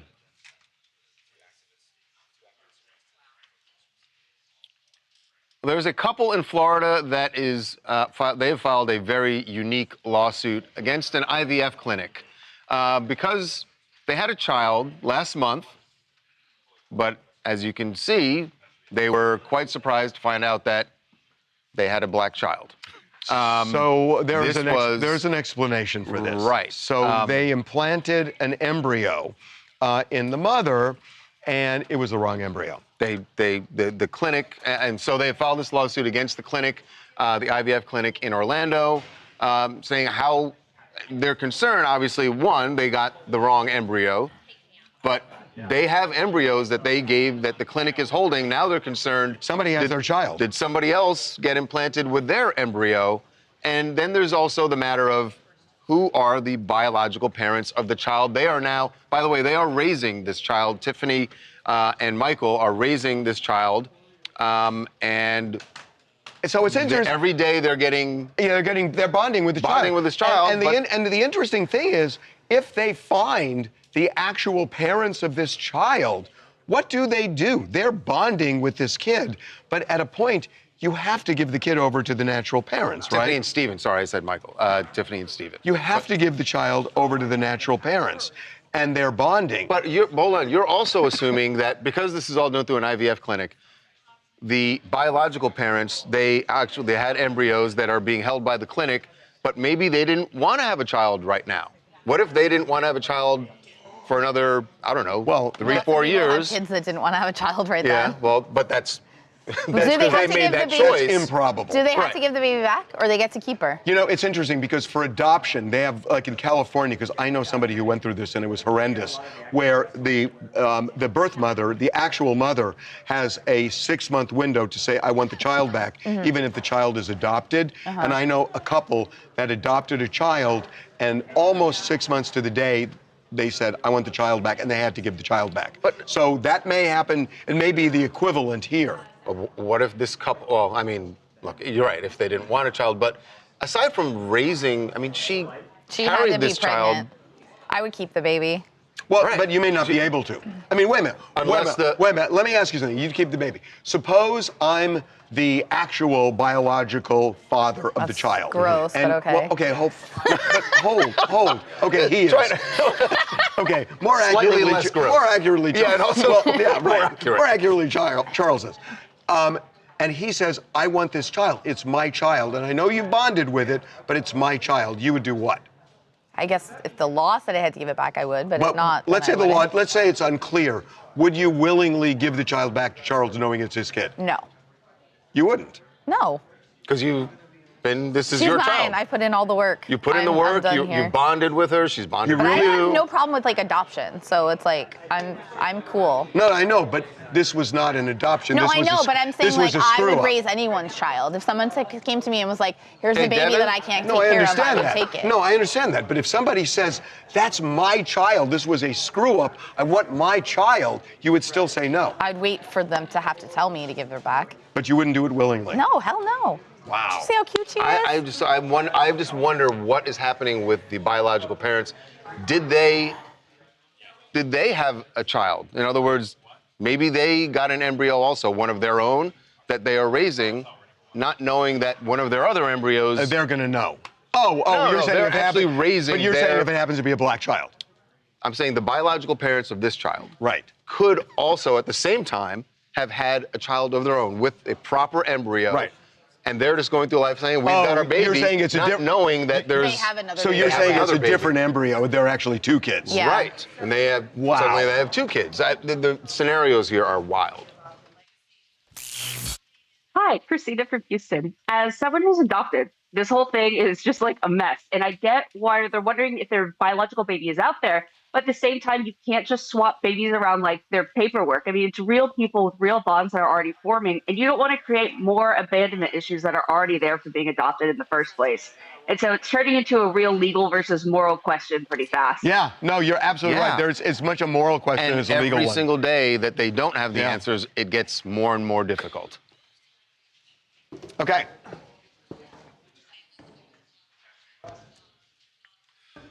People are saying give the kid back. Yeah. So to answer some of your guys' questions, the couple did say that they are willing to raise the child themselves, but they feel a legal and moral obligation to unite the baby with the genetic parents and hand them over to her if the parents wish. That would have been good if the They parents said wish. they are also. We should have been able to say that. Let's do a pickup. They also said they no, would be. it's not going to work. We're in the middle of a conversation. Yeah. Well, we can. How are we going to do it? We can say it and then it'll be covered. No, We can say that it's Tiffany and not that. Stephen- It's that we're debating it And like they it's a already moral said issue, it. and they've already said it. Is the problem? I wish we'd have known. Well, They also said they would be thrilled in the knowledge that they could raise this child, but their concern is that this is someone else's child, And that someday they someone come could show forward. up at any time and claim the baby we and take the found that baby away from them. indictment? right. There's so much going on. The affidavit from the Have federal we found the affidavit? from the magistrate case. Let's go ahead and open the Zoom room as well, just in case. There's a lot going on, y'all. My jacket. Hey, came off. Branson, I'm not getting an answer here. Have we gotten the Going to affidavit? Derek next. We- At Brendan's Thanks. desk. That biological, that's hard to do. Derek. Luigi. Jen, will you Exactly. look up People are and saying see they if should- anybody's they should give the reported baby on this back. affidavit that was attached to the petition from Genuinely? DOJ to file even have an arrest warrant for Don Lemon? Like, someone yeah. said that doctor's getting a 2-week leave. Oh yeah, I mean Mama. this whole story is crazy, and I do feel bad for the parents because, Yeah. like they said, they want to raise a child. They've already gotten a strong bond with the child, but they're scared. Like, what if 15 years from now they've raised a child for 15 years and the parents come? What? Okay, what So, And would the parents be able to? Would the parents be able to doing take it? custody? Derek, he's right behind you. Brendan's desk. Brendan's desk. That story, I was like, The story's crazy. We are trying to get the parents to come on the show next week, so that'll be, that'd be good. fingers crossed. Send us some good juju, guys. One right there. You're on something. Janet, did you find it? Huh? No. Well, no. There was extensive reporting on going to the magistrate. Also, Black Beauty, I saw your comment. I promised your headline did not get stolen because I remember specifically reading your headline and Harvey saying no. And you know I got your back always. Love you, girl. Huh? Whatever you want. Okay, here we go. Could we, Derek's in the shot. Okay, here we go. Welcome back to TMZ Live. Luigi Mangione got a huge victory in court this morning. He will not be facing the death penalty for the murder of Brian Thompson. So this is the way it lays out. The federal government was prosecuting Luigi for murder with the use of a firearm. In order to prosecute somebody federally for murder and subject them to the death penalty, you have to show there is an underlying crime of violence. The crime of violence, they said Luigi committed, was stalking, that he was stalking his victim. And they said stalking is a crime of violence. Luigi's lawyers were saying, stalking is not a crime of violence. There are plenty of people who stalk who are not violent. There's nothing inherently violent about stalking. It's wrong, it's a crime, but it's not a violent crime. The judge agreed with the defense, and because stalking is not a violent crime, they can't prosecute him federally for murder. He will be, and therefore, there's no death penalty. Right. In the state, they're prosecuting him for murder, right? But there's no death penalty in New York State. So the most he's going to get now is life in prison without the possibility of parole if he's convicted. It's exactly right. It's a massive, massive development now. The death penalty is off the table, and in giving this ruling, the judge really went in to an elaborate tale of why stalking is not necessarily violent. It's remarkable. I have never seen this ever. I've never seen it. This is a page turner. It reads like the treatment to a film. It is incredible. It says, here's a hypothetical case. Suppose a man travels across state lines to harass an ex-lover. That's how it starts. And he lays out this whole elaborate tale. I apologize. The judge is she. She lays out this entire elaborate tale of this person stalking a woman. And then he says, and here's how it could get violent without being a crime of violence. violence. He could, the stalker could get in a car and start following the woman around. And if the woman breaks her car to make a left turn and his car collides with her as she looks out the window and sees her ex-lover's face This is the part and that then is dies in the car remarkable. crash, it is still not a crime of violence because he didn't intend to kill her. He just collided with her car. I mean, but that's absolutely true. The judge painted such a picture, and you read it, it's like you're reading a script.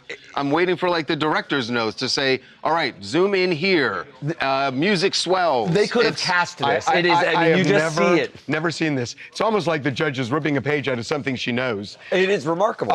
But 3 pages. But she's, by the way, she's right. That it's not inherently a crime where you have to show violence. There are plenty of stalking cases where there is no violence, but there's harassment and fear and danger. But it's not inherently violent. So he won. By the way, they lost too. This is the second, because the first thing they tried to attach was terrorism. You remember that? They need to tether it to another crime. In federal murder cases, you need to tether it to another crime. So for Timothy McVeigh, it was domestic terrorism. Here they didn't have terrorism because he was just stalking one person. Karen Agnifilo is a badass lawyer, and she is really effective. And her husband is Mark Agnifilo, the guy that essentially got Diddy off. And so that is acquitted. Acquitted. For the death penalty to be off the table is remarkable. That is a remarkable husband-wife lawyer team, the two of them together. But they also lost in terms of the backpack, because Luigi had a backpack with both a gun, which the authorities say is the gun he used to shoot Brian Thompson, and also a diary, which the authorities say is essentially a manifesto. That will be admissible, even though they didn't get a search warrant. So that's going to make it hard to prove he didn't do it. But even if the jury says he did do it, he's not gonna go to face the death penalty. Right. So right. Hi, Mandy, Toronto. I mean, this is a huge, huge win for their lawyers and for Luigi. I think it's a big, big win. And I think it was a little bit of a stretch to even try to push for the death penalty and terrorism. And I was actually really wondering if the backpack and the gun was going to get tossed out, because from what we were told, the arresting officers didn't read him his rights when they arrested him and they searched him. So I don't know. This whole case, when I truly think about it, it seems like there's not really any camera angles like before the incident or after when they found Luigi at McDonald's. And with so many cameras and stuff, like where's the footage? So that kind of always sits with me as being kind of weird in this case. So are you saying that you don't think Luigi did it, that even if he did, are you down with him? What? I think I will wait till trial to hear all of the evidence. I don't want to say free Luigi or not. I think murder is murder, but I will wait to hear what is tried in the court. That is remarkably reasonable and level-headed. We're just. What are you doing here? I know that. Oh my Okay. God. Oof. Yeah. Beckerman's not here. Babcock's not here. We can do it. Okay. No floor. No floor for this next story. No floor for let's do Epstein it. files. Was Epstein D2? How much do you need? Tawanda, someone donated. What do you need? Someone donated. Oh, nice. Oh, thank you guys. Thanks, Chris, for No, your what was it? donation. Thank you. What did you donate that for? Oh. No floor. Right here. Wherever he wants to go. Yeah, we started with that. I just marked down. Oh, yeah. Like the ending? But Elon's initiating. What are you? I'm over here gagging because this food smells. Tawanda, you're a hater. Awful. It smells good. And I'm gagging. Right? He's putting the camera. But it tastes delicious. My stomach is rumbling just from the smell. I'm gagged, like literally, and he's over here. Put the camera. No, it's so good. I've had it before. It's amazing. I'm not making it. I'm about to go get it, to be honest. Y'all gonna see me. Okay.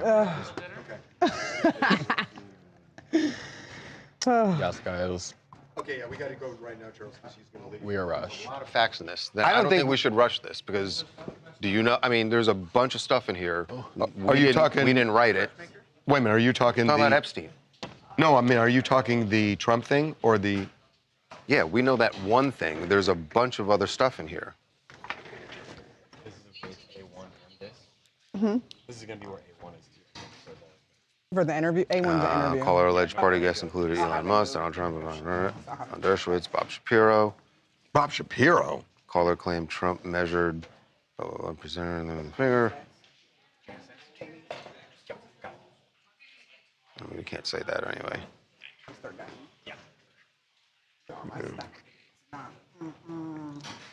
What's happening? This production may include We need to fake do or falsely Tom's. submitted images. All right, that's important to say.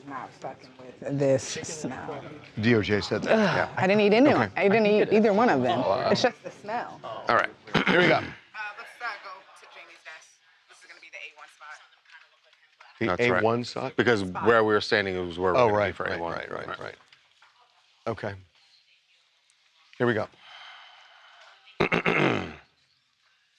2 minutes. Is there Skype on this?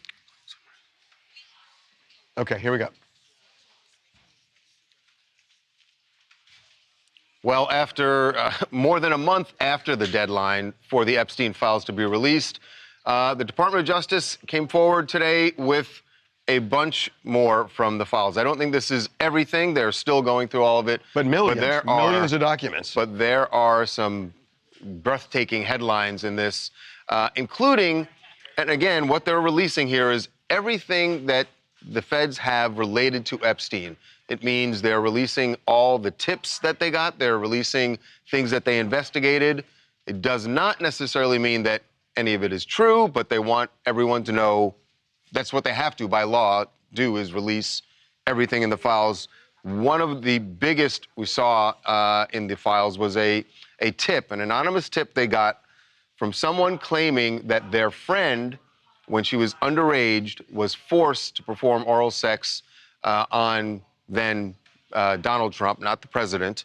But that document says she was 13. Yes, says she was 13 when this incident, the alleged incident, occurred, and that the young girl allegedly bit the president while performing that act, and then got hit in the face. So the FBI did look into this. They contacted the tipster. They got the name of the victim.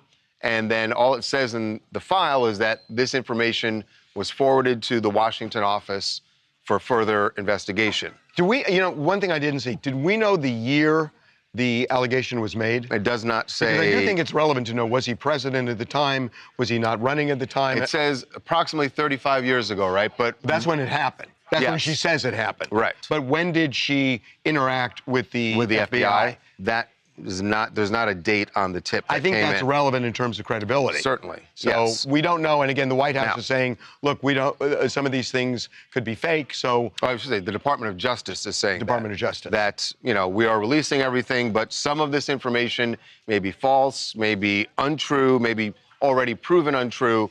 You just don't see that in the documents. But there are several other names that are coming out in here. Elon Musk is mentioned. There's a mention of him talking to Epstein about going to his island. Initiating the talk, and the reason that's relevant, if true, is that Elon said that he never wanted to go. And so, again, no allegation of anything untoward there, but... and it doesn't say whether he actually did go to the island, That's right. but there was a conversation about it. There is a lot in these documents. Yeah. Hi, my name is Abiola Ogora out of Fort Worth, Texas, and I'm sure that you two have already seen that the White House has said that any member of Congress is going to be allowed to view the fully unredacted files. And I think that's one of the best things that I've seen out of this entire situation is allowing for that to be accessible for people that are a part of the federal government. Of course, they said that the White House had no oversight in this conversation, but we'll see whether or not that's true. We will. Okay. Patrick, David, is that? Okay. Let me get in front of you. Yep. You're good. And Don was arrested for what is the charge? To violate their freedom of religion. Right, got it. People. To exercise their freedom of Oh my God, religion. there's so much. Right. No way. Okay. Conspiracy to deprive rights. interfering with someone's First Amendment right to.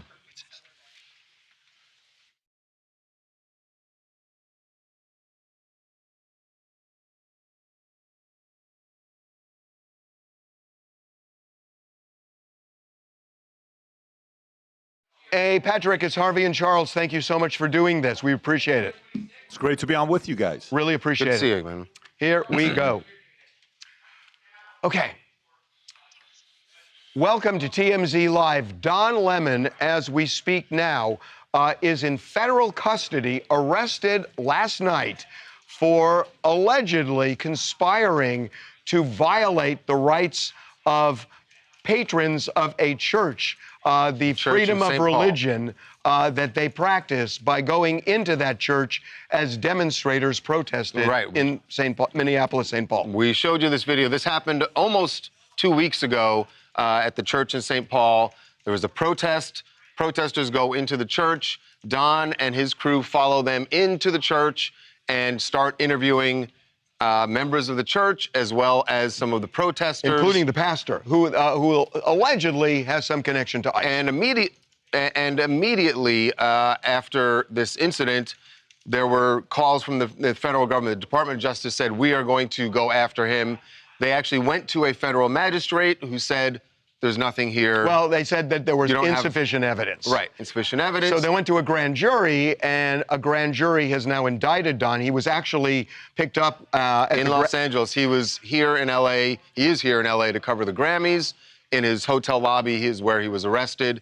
And later, at some point today, he will be in court, and we imagine will bail out. But this is, the government said they're going to go after him, and they follow through with that promise. So joining us right now to discuss the arrest of Don Lemon, which is really at its core about the First Amendment and the freedom of the press. Obviously, there are freedom of religion issues here, too. Joining us to discuss is Patrick Bet-David. Patrick, welcome back to TMZ Live. Great to be on with you guys. So why don't we start with your take? Legit arrest or not? You see, this is concerning to me because we need Don Lemons out there. We don't need to arrest Don Lemons. We need the opposing ideas. And you guys know Don and I are probably not on the same side politically. Yes. But then the other side of it is, if you think about, we set the precedent that if you want to protest outside, and I watched a lot of this stuff closely at the beginning, it was like maybe Don's just asking a guy questions. And then the clips came out that he was talking to the protesters outside. And then at the end of the clip said, turn it off. I don't want it to be in the camera. And then he said, I never talked to the protesters. I didn't even know what they were doing. He got himself in trouble with this. He should have never done this. He could have just waited for the pastor to come out. So let me just kind of clarify that, because there is video of him before asking, where is this going to go down? And they weren't telling him. So he was talking to them. But when he went inside the church, and that's the only issue, that's why he's being prosecuted. Whatever he did before, he was, look, I was a reporter in Los Angeles for 15 years. I have covered everything. If I were to cover that protest, my news director said, go cover it, and I didn't go in the church to cover it, I think I would be fired.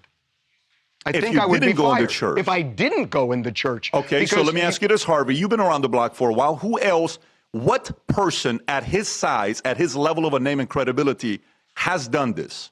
Who's done this before? Everybody. That has gone everybody. To go into a church? I can tell you. So let me give you the challenge with this. But here's the challenge, Harvey. By the way, I have First AME Church. I did that. Okay, so for us, if you look at this and say the following, flip it. So now imagine all of a sudden they say nothing. So this means I'm a 22-year-old YouTuber, citizen journalist. Guess what, guys? The government does nothing. Go in the middle of Joel Osteen protests. Go in the middle of Islam. Go in the middle of House of Prayer. Go in the middle, create ruckus. Videos are getting viral. We're getting hundreds of thousands of viewership, subscribers, dollars. Is that a good idea? Yes. You know what that does? But hold on, hold on. But Patrick, we're talking about two different things. Chaotic. No, Patrick, I don't think we are, though. No, what you just said about people going in and disturbing a church service, that's about the protesters. But we're talking about someone who is covering, as a journalist, the protesters. There's two separate things. You know what I'm saying? Like, I agree with you, and I see your point about chaos in all houses of worship if you just allow protesters to come in whenever they want. That's a separate thing from someone covering those protesters, and that's the issue with Don, and as well as there was another journalist, Georgia Fort, independent journalist in Minnesota. She was also arrested for the same exact thing. So that's the issue here, is that do we want to, as you said, we need Don Lemons, we need Georgia Fort's people who have opposing views. But then what's your problem with him going inside the church to chronicle what is going on? Listen, the lawyer's going to do their jobs. This morning I had Cuomo on the podcast. He's given the argument on both sides, and I totally get it. He's got good lawyers. The other side's going to make their own argument. We're going to see what's going to happen at the end of the day. There's going to be discovery, a lot of things coming out. I am not a fan of people getting arrested because even when the other side did it to Trump, to O'Keefe, to all these guys, I said, this thing's going to flip. This is not what we want. We don't want to be in a mode of arresting. However, if he's accused of joining the protesters, then going in to create ruckus, asking questions of the pastor in a house of prayer, in a place where people are coming into, worship, if they can make a case, because we don't have another name at his stature that's done this before, if that does, I think he's going to end up being guilty. But the likelihood of that happening is less than 5%. Don's probably not going to, nothing's going to end up happening to Don Lemon. Don's going to walk. It's less than 5-10% chance of anything happening. You're right, but look at the backdrop here, that you've got now Don Lemon's arrest. You have a Washington Post reporter where they got a search warrant to find out where she was getting sources from, or who were her sources. We have lawsuits against the New York Times, Paramount, ABC. There is a theme. Valid ones. Well, we could argue They're that. paying. By the way, the people are paying. You don't think BBC's going to pay? You don't think BBC's going to pay? You don't think stepping up? There's a difference between people settling. There's a difference between people settling and. But what's settling mean? I mean, Fox settled for $780. Everybody talked about it. They settled because they settled because they were wrong. Fox lost. No, they actually lost that. They lost that lawsuit. They could have settled, but they didn't. Look, my point is this. We can argue the individual merits of the various things, but there is a theme here. And the theme is, if you're a journalist, you could get arrested. They could get a search warrant for your home to find out about your sources. I don't like that. That's what it feels like, Patrick. I know. I believe you that you don't like it. You got the Secretary of War telling reporters, you can only report what I tell you can report. There is a theme that ultimately is undercutting the First Amendment. Don lied afterwards. I don't know who he was sitting down with. He was sitting down with the same lady that said she wanted to see somebody get killed. I don't know what the lady's name is. It's not Kara Swisher. It was a different lady. She went viral the day before. He said, I didn't meet these guys. I didn't know what they were doing. If that is what he said, and he kind of got himself in trouble with this. But for us to see journalists getting arrested and all this stuff, I do not want to go in this. This is not good for America. But Don Lemon screwed up here, in my opinion. Okay, well, you agree to disagree, and we love having you. But we love having you on. We love having you on the show. We do. Well, keep at it what you guys are doing. Thank you. Really appreciate it. Thanks, Patrick. Thanks, Patrick. Bye-bye. Okay, good. That was great. Can I do a pickup for the intro? Because I want to say his podcast, his show. Yeah, he didn't go inside.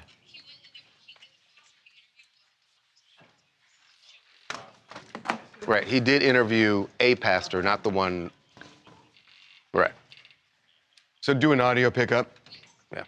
He interviewed one of the pastors of the church. Okay.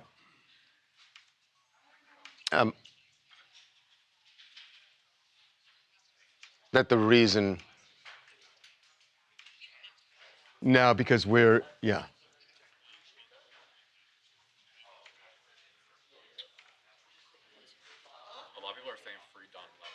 Hold on a second. What? What is the additional stuff? Who said that? The outdoor. Yeah, we put it up. It's. Yep. Yeah. Just that there was some medical emergency. Well, I think she wasn't breathing. Yes. Why don't we just do an audio pickup on that?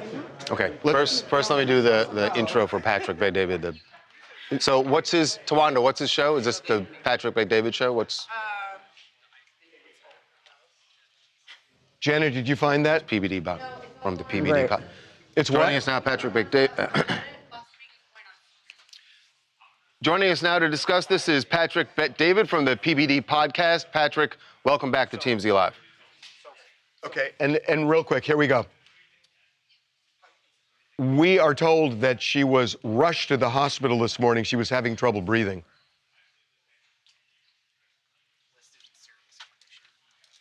Well, more than serious. Yeah. Yeah. I feel like it's... Yeah, that's overtaken by outcomes. Okay. Going to Sha'Carri Richardson with Shannon. Okay, here we go.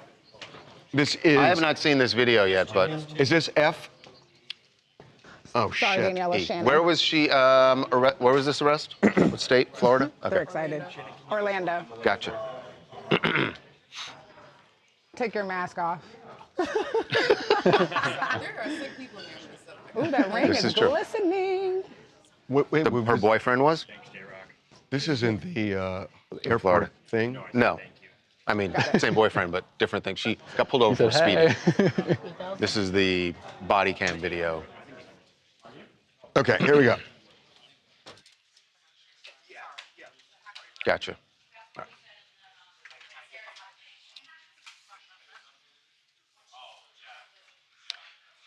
Star Olympic sprinter Sha'Carri Richardson was arrested for speeding. We knew that.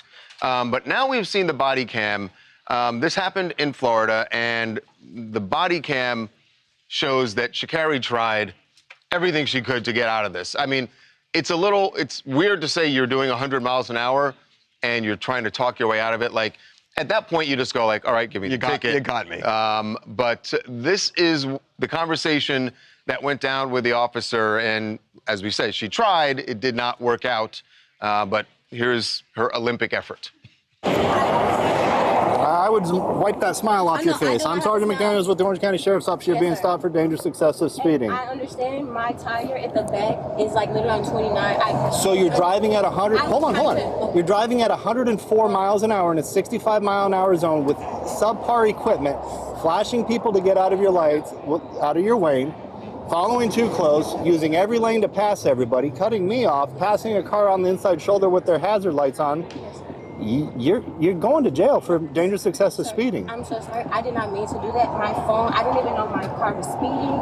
That's why they give you a speedometer. Please work with me. I promise you. I don't know what work with you means. Not work with me. I understand that. I will take the ticket. I will show the No, like I told you, you're going to jail. Please don't allow me to go to jail. Please, sir, please. Listen to me. Please, sir. I really... It's nothing you say is going to change that. You are going to jail. Sir, am I going to jail, Jake? Yes. Sir, I really was not meant to intentionally speeding at That's all. even more scary. That means that you're doing things unintentionally on a task that requires all your attention. That cop is like a lawyer. I mean, honest to God, He had the whole thing laid out. Laid it out line and verse, and then when her play is, I didn't mean it, I didn't know it. He's saying that's even worse. This is what lawyers do. I mean, Here's cop the thing. was good. I feel like she didn't have her arguments ready. She was just kind of throwing everything out but the kitchen What do sink. you argue when he says that she was speeding 104, she's cutting people off, she cut the cop off? Yeah, and he was not playing. Like she's like, "Am I going to jail, Joe?" He's like, "Yes, sis, you're going to jail." But what's crazier is even her boyfriend was there, trying to help her out later, and he also got arrested. And I'm not a for possession of drug. He had marijuana in the car or something. Resisting arrest because he wouldn't leave when they told him to. But They have had a lot of trouble, the two of them. and that's what I'm saying. I'm not a relationship therapist or anything like that, but these two together is just. I mean, he showed up for her. But he probably shouldn't have. Remember, they had this altercation at an airport, Right. Where she was shoving him, and he was defending her in that situation. He defended her there, and he defended her here. He just probably shouldn't have done it And with these are two drugs in the car, right. allegedly. And these are two great Olympians, so it's kind of like I would hate to see their careers go down the drain because of things like this. I mean, the only argument she didn't use, which she could have been like, "Sir, I'm a sprinter. I know. I move at a faster rate than everybody else. I didn't realize that's going to work. I didn't realize. That's a good play. That's going to work. Oh God. Hi, my name's Sierra Grant. I'm from Chicago, Illinois. I think that the cop could have used discretion with her. It could have been a simple ticket or a citation. It seemed like he just wanted to make an example out of her. Different celebrities get treated differently all the time. This felt like he wanted to just punish her. and put unnecessary pressure to someone who's already under the I'm going to disagree with you because I hear what you're saying. There are laws that if you go a certain number of miles over the speed limit, you can be it arrested. changes from a ticket to an arrest. And if the police officer was telling the truth, and we have no reason to think he wasn't, that she wasn't just speeding, she was driving recklessly, cutting in and out. Yeah, I mean, somebody could have died. Yeah, as someone who's had a speeding ticket or two, if you're doing 100 miles an hour, you should. I mean, I would expect I'm getting arrested if I'm doing 100 miles an hour. Yeah. Okay, you got 4 minutes. Going to Devin, but he's not here, so I'll just do it myself so we can keep going. What's F? Ariana Grande photo shoot.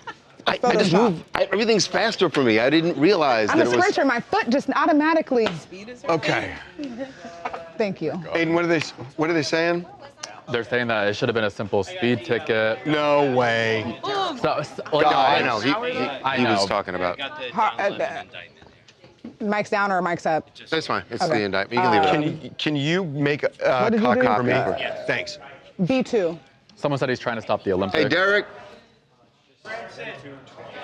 No, she could have killed somebody. Have Derek read that. Derek. Oh. The Don Lemon affidavit. Oh. Oh, it's the indictment? Yeah. So it's not what It's you were not looking that, for. but at least I can see it'll the work. indictment. Yeah, it's probably the same thing. Okay, here we go. Branson, send the indictment to Mark. So, again, Jonah, I just want to be clear. The Vogue cover does not have this. It's just her. Got it. Okay. Wait a minute, what's Mark sending? Yeah, oh, this is the indictment? Yes. No, what Mark sent me. Is this the same? Looks like it. It looks like it, yeah. What? Yeah, why did they block that out? Yeah, you don't have to send it, Mark has it. Okay, here we go. Here, this is your copy.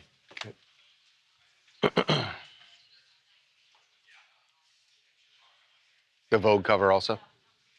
Or the Vogue photos, right.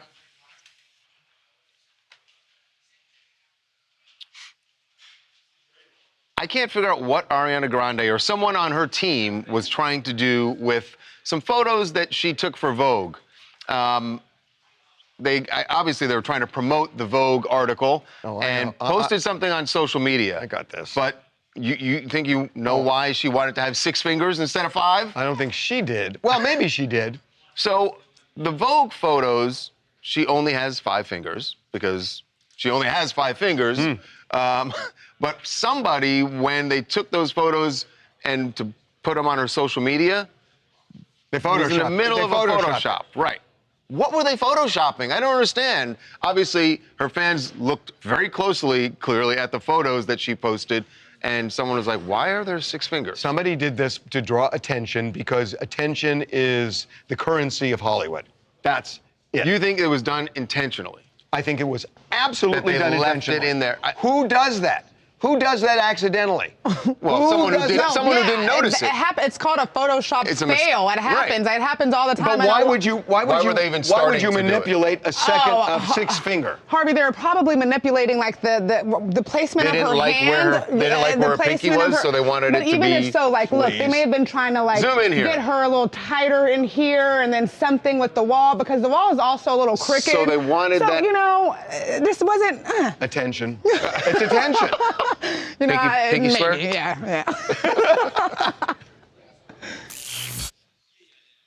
Hello, I'm Bailey Jonas. I'm from Portland, Oregon. And personally, I was just hearing what you guys were saying. I don't fully think that they faked it. I think it truly was an editing mistake. I thought you were going to say, you thought it was a 6 finger. I thought he was going to say that also. No, I thought it was an accident. I don't know.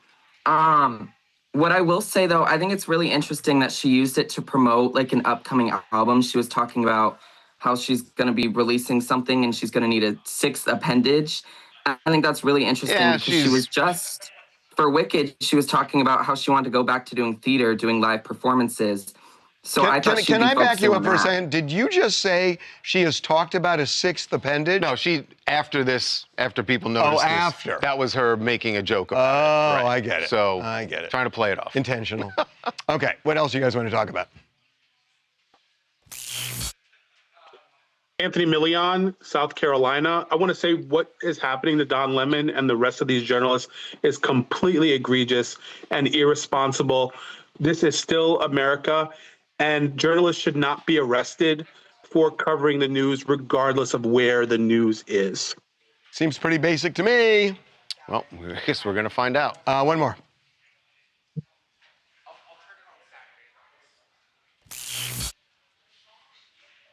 Hey, what's up? This is Pajay Warren from Romulus, Michigan. And what I think about the Nikki topic is that I believe she got something up her sleeve for real. So I think everybody should just relax and see what's going on. What do you think? What do you think she could have up her sleeve? Is she running for office? What? Yeah, I think it's got something to do with something like that, a political position. I think she's gonna be in a position of power that nobody don't know about. Oh my God, you think Trump's gonna put her in the cabinet? Could be a cabinet position. I think he really is. Ambassador of musical culture or something? You know what? He's made done that with other people. Hollywood ambassadors, yeah. I think you're on to something. Okay. G, what's G? No. Got Do you want to do? Oh, no, it's not happening. Yeah. How light are you? Wait. It's like, okay, perfect. How light are you? It's okay. Oh. Ooh. So you need 147? You need 2 minutes. Let's try this. Yeah, sorry. Let's just try it. So the title is Pop Star of the Year by Billboard staff. Okay. Let's just try it. Huh? Just gonna try to do it.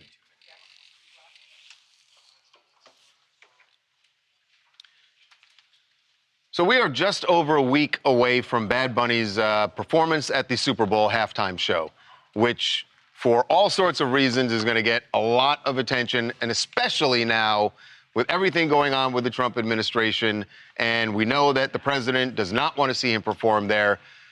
I think also that because of all that attention, Billboard timed this out perfectly. So Billboard has been counting down. You stole my thunder. Billboard has been counting down their top pop stars of 2025. And they so just revealed. What we knew yesterday was it was going from 2 to 10. 2 was Taylor Swift. So and Bad Bunny had not been mentioned. It was like obviously it would be Bad Bunny. So it's not a surprise, but the fact that they released this, and this is the pick of just their staff. So their staff members all met and talked about this. Does this feel political?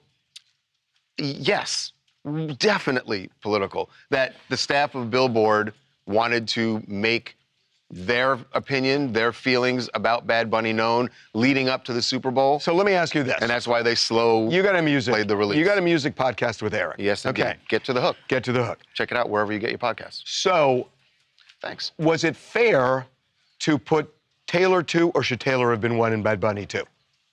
Just on the merits. Yes, it's fair to put Taylor that way because Taylor wasn't on tour last year. She'd released her album, which was huge. That's how she ends up at number 2. Right. But was there anybody bigger than Taylor Swift in 2025? As far as being a pop star, Bad Bunny was out there. He had his residency in Puerto Rico. Right. That was huge. It changed the economy of Puerto Rico because the number of people were coming there. Taylor did that also when she was on tour, and that's why I'm pretty sure in 2024 she was number 1, right? So it was Bad Bunny's turn. Wasn't she on tour part of last year? No, it was part of her tour ended in 2024. Is that right? Yes. Last year, what we got were all the documentaries about the tour. Wait a minute. So all we got this year was an engagement? Okay. Hey, that's a lot, man. Okay, Bad Bunny. And we got an album. Okay, and an album. Okay. I buy Billboard. All right, there you go. Have a great weekend, everyone. Okay, there you go. Thanks, guys. Charles. Okay, I got to scoot and do the show. Go talk to Charles. Wow, this was a very rushed I said go stream talk to today. Charles Sorry. because the stream was wondering what was going on. I know, why we were moving we had so to get fast. everything done. We didn't have time to let it breathe, but we can chat now. There you go. Charles will chat with you for a guys. bit. Harvey will not. Not for long. Well, wait. You're going to? Am I looking at the show? He's got it. Oh. He doesn't I have don't it. think he has it. He So, says he's got it. Sorry. I don't know if he's got it. Sorry. What do you got? The Don Lemon indictment? Actually, this is interesting, There we guys. go, yeah. We literally just got the, where is it? Squad. It's right here. You got one, right? Yeah. I know, that's fine. Whatever, we have it here. I'm gonna be sick. So this is the federal indictment, which we should say, and if you already understand this, that's all right, just hang in there, because some people don't. You may have heard that a grand jury indicted They don't care. Don Lemon. When you hear grand jury, that's not the same thing as a jury. Doesn't mean You've been found guilty, right? Right, he wasn't found This is guilty just of to bring anything. charges. You assemble a grand jury. the prosecutors go before a grand jury. It's usually One-sided. 23 people, I believe. And the prosecutors just present their evidence and say, this is why We'll ask we about believe he Trump's should be or charged and Charles' he take should on be Trump arrested. suing the IRS. There's no opportunity for Don Lemon or whoever else they're trying to get an indictment against. There's no opportunity for them to respond. Well, they have that opportunity if they're charged. They will In their eventually trial, get that yes. opportunity, but in a grand jury, it's just the prosecutor saying, here's why we want him arrested, here's why we want him charged. He's one of 9 people. 2 of them are the names are redacted, but there's Don Lemon is one of the 9 people indicted. The 2 counts are conspiracy against right of religious freedom at a place of worship, which we have heard before.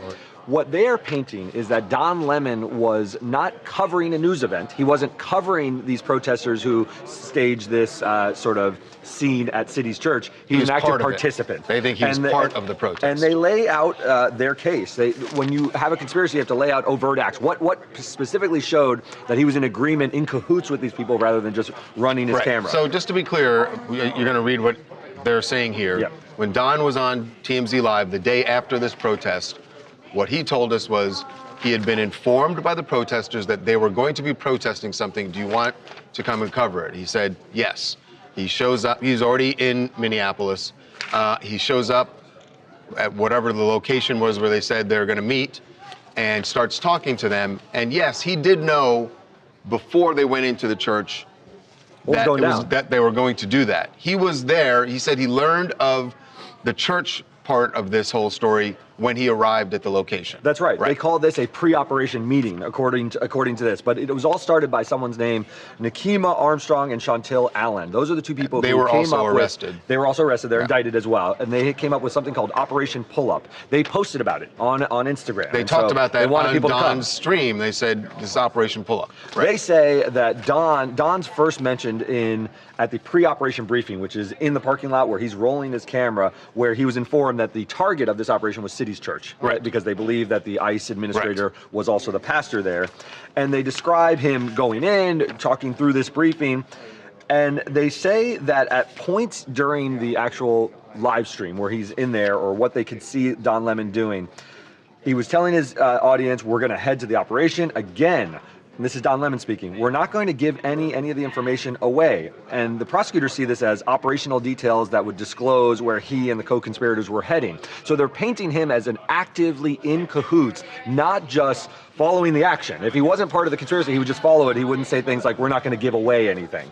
That's what they're trying to paint him as. And they say, while en route to the church, Lemon one of the defendants told Lemon that they had to catch up to the other people, and Lemon said, let's go catch up. And because he was still live streaming, Lemon instructed that person and an unidentified male to don't give away anything, don't divulge information, is how prosecutors are seeing this. So they're not saying he's just covering the action, but rather that he's part of the action. Because he was out there talking to the protesters before they were going in, and he made it clear that he did not want to give away what they were about to do. That's right. He didn't want to blow up their plan. That means he was part of it. That is how this indictment is laid out. So they say he's part of the conspiracy. And in the conspiracy, you need to reach some form of an agreement with the co-conspirators to execute on this plan. And that's how they are presenting it. I don't think it's a particularly strong case of that, but what they're saying is that it's different than just every covering. journalist, as soon as they know that something is being done that might be a crime, because again, Don doesn't know that what they're about to do is 100%. He doesn't know 100%. It's a crime. He's covering whatever they're doing. But because he didn't call the police, because he didn't say, hey, everybody, come on down here. Come on down. We're going into the St. Paul Church. Right. Because he didn't do that, now he's part of the conspiracy. Well, they're saying, look, he can't say he's ignorant of their plan. They said, we're going to storm inside a church. That is a crime. injuring someone's ability to practice in a place of worship and breaking up the Sunday service. Once he knew that, you can't say, I don't know that that's a crime. I don't know that that's something I can't do. And that's what they want to say. You're in the conspiracy But again, with them they to haven't commit committed the crime, right? So he's the journalist covering it. They haven't committed a crime. They could say they're going to do it, but until they actually go in, then they go and execute. He doesn't know that they're going to do it. And They think he does. Do they point to the fact that he knows that that's their plan? But so let's say let's hypothetically say he calls the police, right? Which no journalist is going to do. You have no duty to snitch He has on. no duty to do that. But let's say he did, and the police come down there. They still haven't committed a crime. Just because they're out there talking about going in and protesting in this There's no thought church. crimes. You need to act on it. Right. There's no crime. So he would have called them for nothing. Right. So instead, what he ended up doing is watching them go in.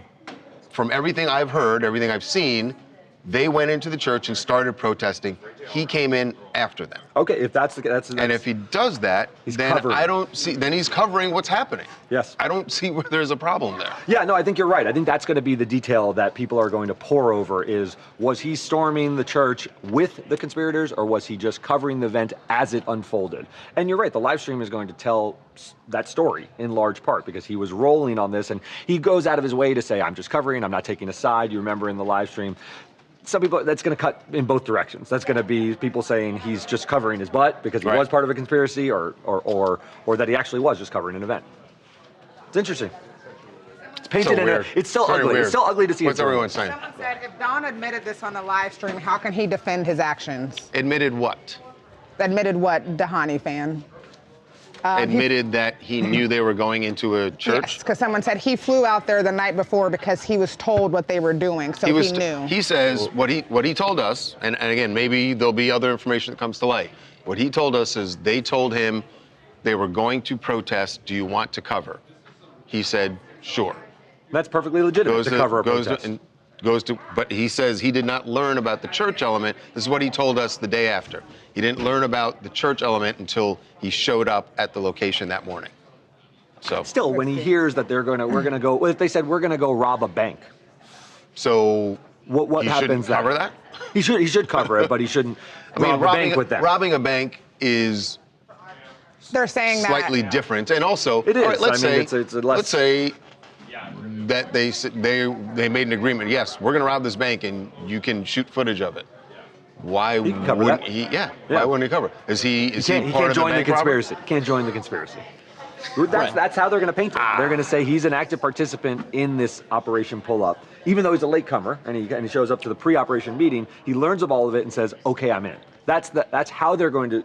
I'm in to cover it. But a lot of our people in the chat are kind of going with Derek because they said allegedly. Going with the indictment, Derek is not. It is the indictment. These are just allegations. This is from one side. But they're saying allegedly maybe there was a live stream that Don went on that maybe we didn't see, and he allegedly said that he ran into the protesters, heard what was happening, and followed them. That he knew that they were going to interrupt a church service. He did know.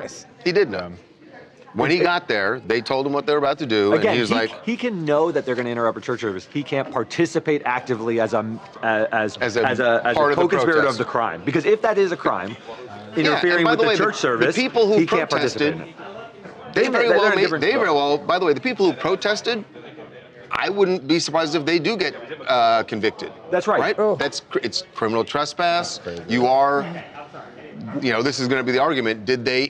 Did they infringe on someone's right to freedom of religion? 100%. What sends they may be guilty of that. What sends a chill down your spine and Harvey's spine is that if this is core journalistic activity to cover events like this. You want a free and open press to shed light on these things. You don't want them to feel chilled like they're going to be prosecuted for the discharge of their journalistic duties. That's the concern. Now they'll paint him as part of the crime, but to Charles's point, it's a hard thing if he's running his live stream to say all of a sudden he's a member of a criminal enterprise. Some communication, if they have knowledge of some communication beyond what we saw on the live stream,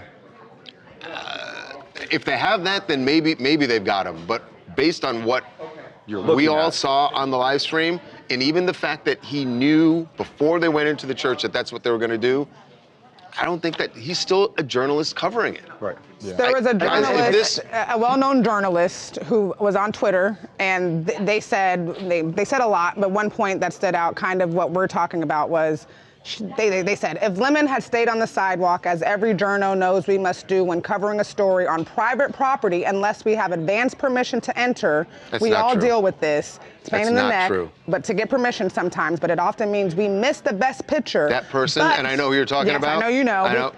We That's not comply true. with the law because we all know private property changes our rights. This would be a different case. He didn't. He trespassed. He doesn't. And they're little bit covering. dicier. It is a It does. trespass. The protesters. And those protesters are committing, so let's say the protesters, let's just assume that they are committing a crime. He has every right and should, as Harvey said, he'd be fired by a news director if he came back and said, yeah, they were committing a crime and I could have gotten footage of it, but I chose not to because I didn't want to. But if asked to No, leave, there's a- if asked to in- leave the premises, he has to leave as well. If he were it is asked to private leave, then premises, yes, and he should if leave. the church says, get out, this is private property, Don Lemon, whether part of the conspiracy or not, has to leave, or That else is he's correct. guilty of trespass. That is correct. Yeah. And maybe that did happen, and then he would be guilty of that. But Yeah, they paint a picture of like everyone was very, very by worried. the way, Children were worried. ultimately their there, he'd be guilty of a criminal Trespass, trespass, not which is it. a misdemeanor. Right. And a lot of people are like, why is this a felony? It's They're exactly. so confused That- as if to that's why what it this is, it a would not be felony. a federal. Well, this is a federal case. It's a federal case, That's and why, so it's a very guys, serious because it's a federal crime. case. It's Look, automatically. I'm troubled like you, but they are painting this picture of him being part. Like, you said the people are in a different position, right? The people who planned Yes. Operation Pull Up may have committed a real crime. Right. They're saying Don was part of that real crime, and so if you acknowledge that it's a real crime, they're Yes. laying out that it scared children. They had to implement an emergency plan. All of a sudden, this Totally get service it. that's going on, they're nervous about their own safety and Totally get that shootings and part all of that it. stuff that happened at places of Totally worship. get it. There was a Someone concern. says that Don was acting more as an activist and a reporter that day, and it's clear as day. So he was able to claim that he was a reporter, but he was acting. See, now, as an I do think activist. some of his where that- utterances- so where that gets blurred, because Don Lemon will certainly tell you, and has not made any secret of, he's not a fan of Trump's, right? Right. He's got an opinion on these things. He's got very strong opinions, and he's himself said that because he's an independent journalist now, he's not at CNN, he can go cover things however he wants to. Yes, he also speaks out about not liking things that the administration does. Right. And so in that sense, you could say that's an activist, but he's still a journalist. Like, So this person is basically saying he kind of He like forfeited that hat. He used that as a cloak he's for using that as like activism. I'm activating, but I know I can be an activist because I can fall on the sword of, well, I'm a journalist. And look, some of the things he's uttering, like I'm covering this, they sound journalistic. But some of the things he's uttering sound activist, right? And so they're going to cherry pick. Prosecutors are going to say, look, he's saying like, let's hide, Don't don't reveal- out this, so we don't can actually reveal get the inside the location. church and execute on this plan. he Those didn't are say gonna be- we can get in. He didn't say that. He I just forget said- the exact word, but yeah. you're right. But But he said, don't give reveal it the up. location. Don't give it Right, up. right. And so, he doesn't have a duty to snitch on them, but if he's actively participating, they're going to throw that in his face. And that's the case they're trying to prove. I also think it's going to, what's also, absolutely, there's no way his attorney doesn't bring this up. The fact that a federal magistrate looked at the same evidence and said, not enough. You're not enough. You don't have it. And then they went to an appeals court. And the appeals court said, you don't have enough. So they impaneled the grand jury. Then they went to the easiest way to get a charge. I don't know about the easiest way in general. Compared to those two? Well, they had failed in the other two. You go to the first two because those are typically easier in some ways. But anyway, yes, I take your point. Or then if they're easier and the judge And they said failed. no, so what does that mean? It's tough. Someone said, why didn't they just wait outside? Why did they go into the building? If they would have just waited outside, we wouldn't be having this conversation. That's a fair point. I mean, look, That's fair. that was their operation. And if their operation was illegal, they should be held accountable for executing an illegal operation. But that is different than Don Lemon's participation in it. Do you guys think that they're trying to make an example out of Don Lemon? They are certainly trying to make an example of Don Lemon. 1000%. That would be a big fish for him And they to said catch. so. Yeah. Right. Someone said they could have waited until Monday. How come they did it on a Friday? Are they making him stay in jail over the weekend? Well, because he's got the Grammys. I will say they have the Grammys what going on. what they have, I've probably unintentionally done, is that Don Lemon will get out of jail later today, and then he's going to go cover the Grammys, and he is going to be Talk of the one of the town. most talked about people at the Grammys. This raises his profile inordinately. Now Right. it's a must-watch TV for people who aren't even going to watch the Grammys. Right.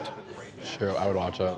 So, although I don't know that he's presenting or anything, but no, he's on that red carpet. He's on the red They might carpet. be now. They might And be. he's chatting now. His lawyer may say, don't talk about the don't case. talk about this case because it is now an active criminal case against you. I have to deal with it. And like Alec Baldwin went out and did interviews, it sometimes hurts you. It's a tough one to tell Don Lemon not to talk about this. But He's going to full throatedly talk about the First lawyer Amendment, will say don't talk about it. We'll see if he does. I don't know if this correlates, but there's been a few people that have said the same question. Do you guys think that the January 6th reporters should have gone to jail? As we were talking about it, that was in my it? mind, and I was just going like, okay, so what they're saying is the reporters who were outside the Capitol had a duty to do what? Had a duty to, I mean, they clearly knew what the protesters wanted to do. Well, Donald Trump didn't think those were crimes, right? He pardoned everyone, so he thought they were all just peaceably assembling, and so the journalists were covering a peaceable assembly, not a crime. Yet, 2 people died in January 6th? Yeah. Right. I mean, and there was destruction of federal property there. That's federal. So That's as federal as it gets. It's the Capitol. How come all the journalists who are out there aren't? I mean, and I saw cameras follow those people into the Capitol as they were destroying property. How come they weren't all brought in? You think there's a little hypocrisy? A little. Oh, here he goes. How come they weren't brought in? Oh, we thought you were about to hop in. Okay, but no, but can you answer this? Do you think that Don should have been arrested? Yes, he does. You do. We've already gone through that. Why do you think Don should be arrested, but not the January 6th journalists? Journalists who followed the protesters into the Capitol as they were destroying property, and they were recording it. Totally unprepared to answer that. That's breaking news. That's breaking news. Yeah, I know. It really is. For example, It's on CNN breaking news. I suppose the argument in the Trump Yeah, administration that is for the truly DOJ breaking would be that If he's, that he should they were not go beyond CNN. involved It's in not the my job to planning, look whether he allegedly, went of the beyond event. CNN. It's there. Right? Do you believe that? Absolutely. I don't know. I haven't read the indictment. Yeah. All right. I honestly The don't indictment, know. that's what they claim in the indictment. I don't love. that I was saying before, I don't love journalists being arrested. I don't love it. Speaking of, And the pendulum will swing back the other way. Democrats will be in power, whether it's in 2 years from now or 6 years. It will happen, and then we're not going to be arresting journalists because they go into church. Last thing, guys, we had a lot of questions about what constitutes or makes someone a journalist. Like, if you have an iPhone and you're on the sidewalk and you're recording, are you considered a journalist? This is a great question. Especially now. They want to know. Nothing. You don't need any credentials. You can be an independent journalist in the field covering something. There's a lot of videos about First Amendment audits on this. People go out there and they say, the woman getting footage for a story about the public library, and they stay there filming. So anyone can be a journalist. That's right. You don't have to work for CNN. You don't have to work for NBC. You don't have to work for TMZ. You can be a freelance, independent journalist. I mean, that's true of Don Lemon. He doesn't. Don Lemon not at CNN anymore. Not at CNN. He's just a guy who wants to go cover things, and he goes and does that. And Georgia Fort, the woman who was arrested in Minnesota, is also just a local independent reporter. That's right. Doesn't work for any station or newspaper. But now, a lot of people in Minneapolis know her. So events can make you have press credentials to get access to certain areas, but like to be a journalist out on the streets, absolutely. A federal building, a public library, any public building. I just hope whoever was asking that, you're not asking that so that you can go do something and get away with it, are you? Right. I hope be careful. not. No legal advice here. I'm just giving not you my legal thoughts. advice, right? All right, guys. What out of the questions we asked, what was your favorite question? Do you guys remember any of them? I like the January 6th question is January great 6th because I think people are starting to get hip to what feels like hypocrisy. I mean, the how much do we care about the First Amendment? We care about it when people are protesting the things we like versus the things we don't like. Exactly. In that case, when it's whose ox is being gored? Whose ox is being gored? With that being said, Mel's Bells 23, you won yesterday, but you asked the favorite question. We did not do headlines. So Mel's Bells. Mel's Engaged. Bells. Engaged that sounds in the like an content. I AC/DC like that. song. Mel's Bells. Mel's Bells. We didn't do headlines, so since you had the best question that the guys liked the most today, we'll go ahead and give you a shirt if you want to donate it. What? Girl, what's happening? Are we off? No, I think it's like the screensaver is on. We'll give you that shirt, and if you want to donate it to somebody else in the stream because you just won yesterday, feel free. If not, Mel's Bells. We have a great community here. People do we that. do, yeah. Like, because Mel's, she literally just won a shirt yesterday, so she might want to keep her shirt. Do you want me to write Dear Mel's Bells? Probably not, but Mel's Bells, let us know. You can let us know on Monday if you want. You can let us know today if you're going to keep your shirt. You know the email to send it to. And other than that, we will see you guys next week. This has been a day. Yeah. Yeah. The engagement's still Catherine there, though. O'Hara, Shoot. Hey, All right, y'all. Have a good day. Have a good weekend. Thanks for joining us out that end chat there. Appreciate you. Mama, they were in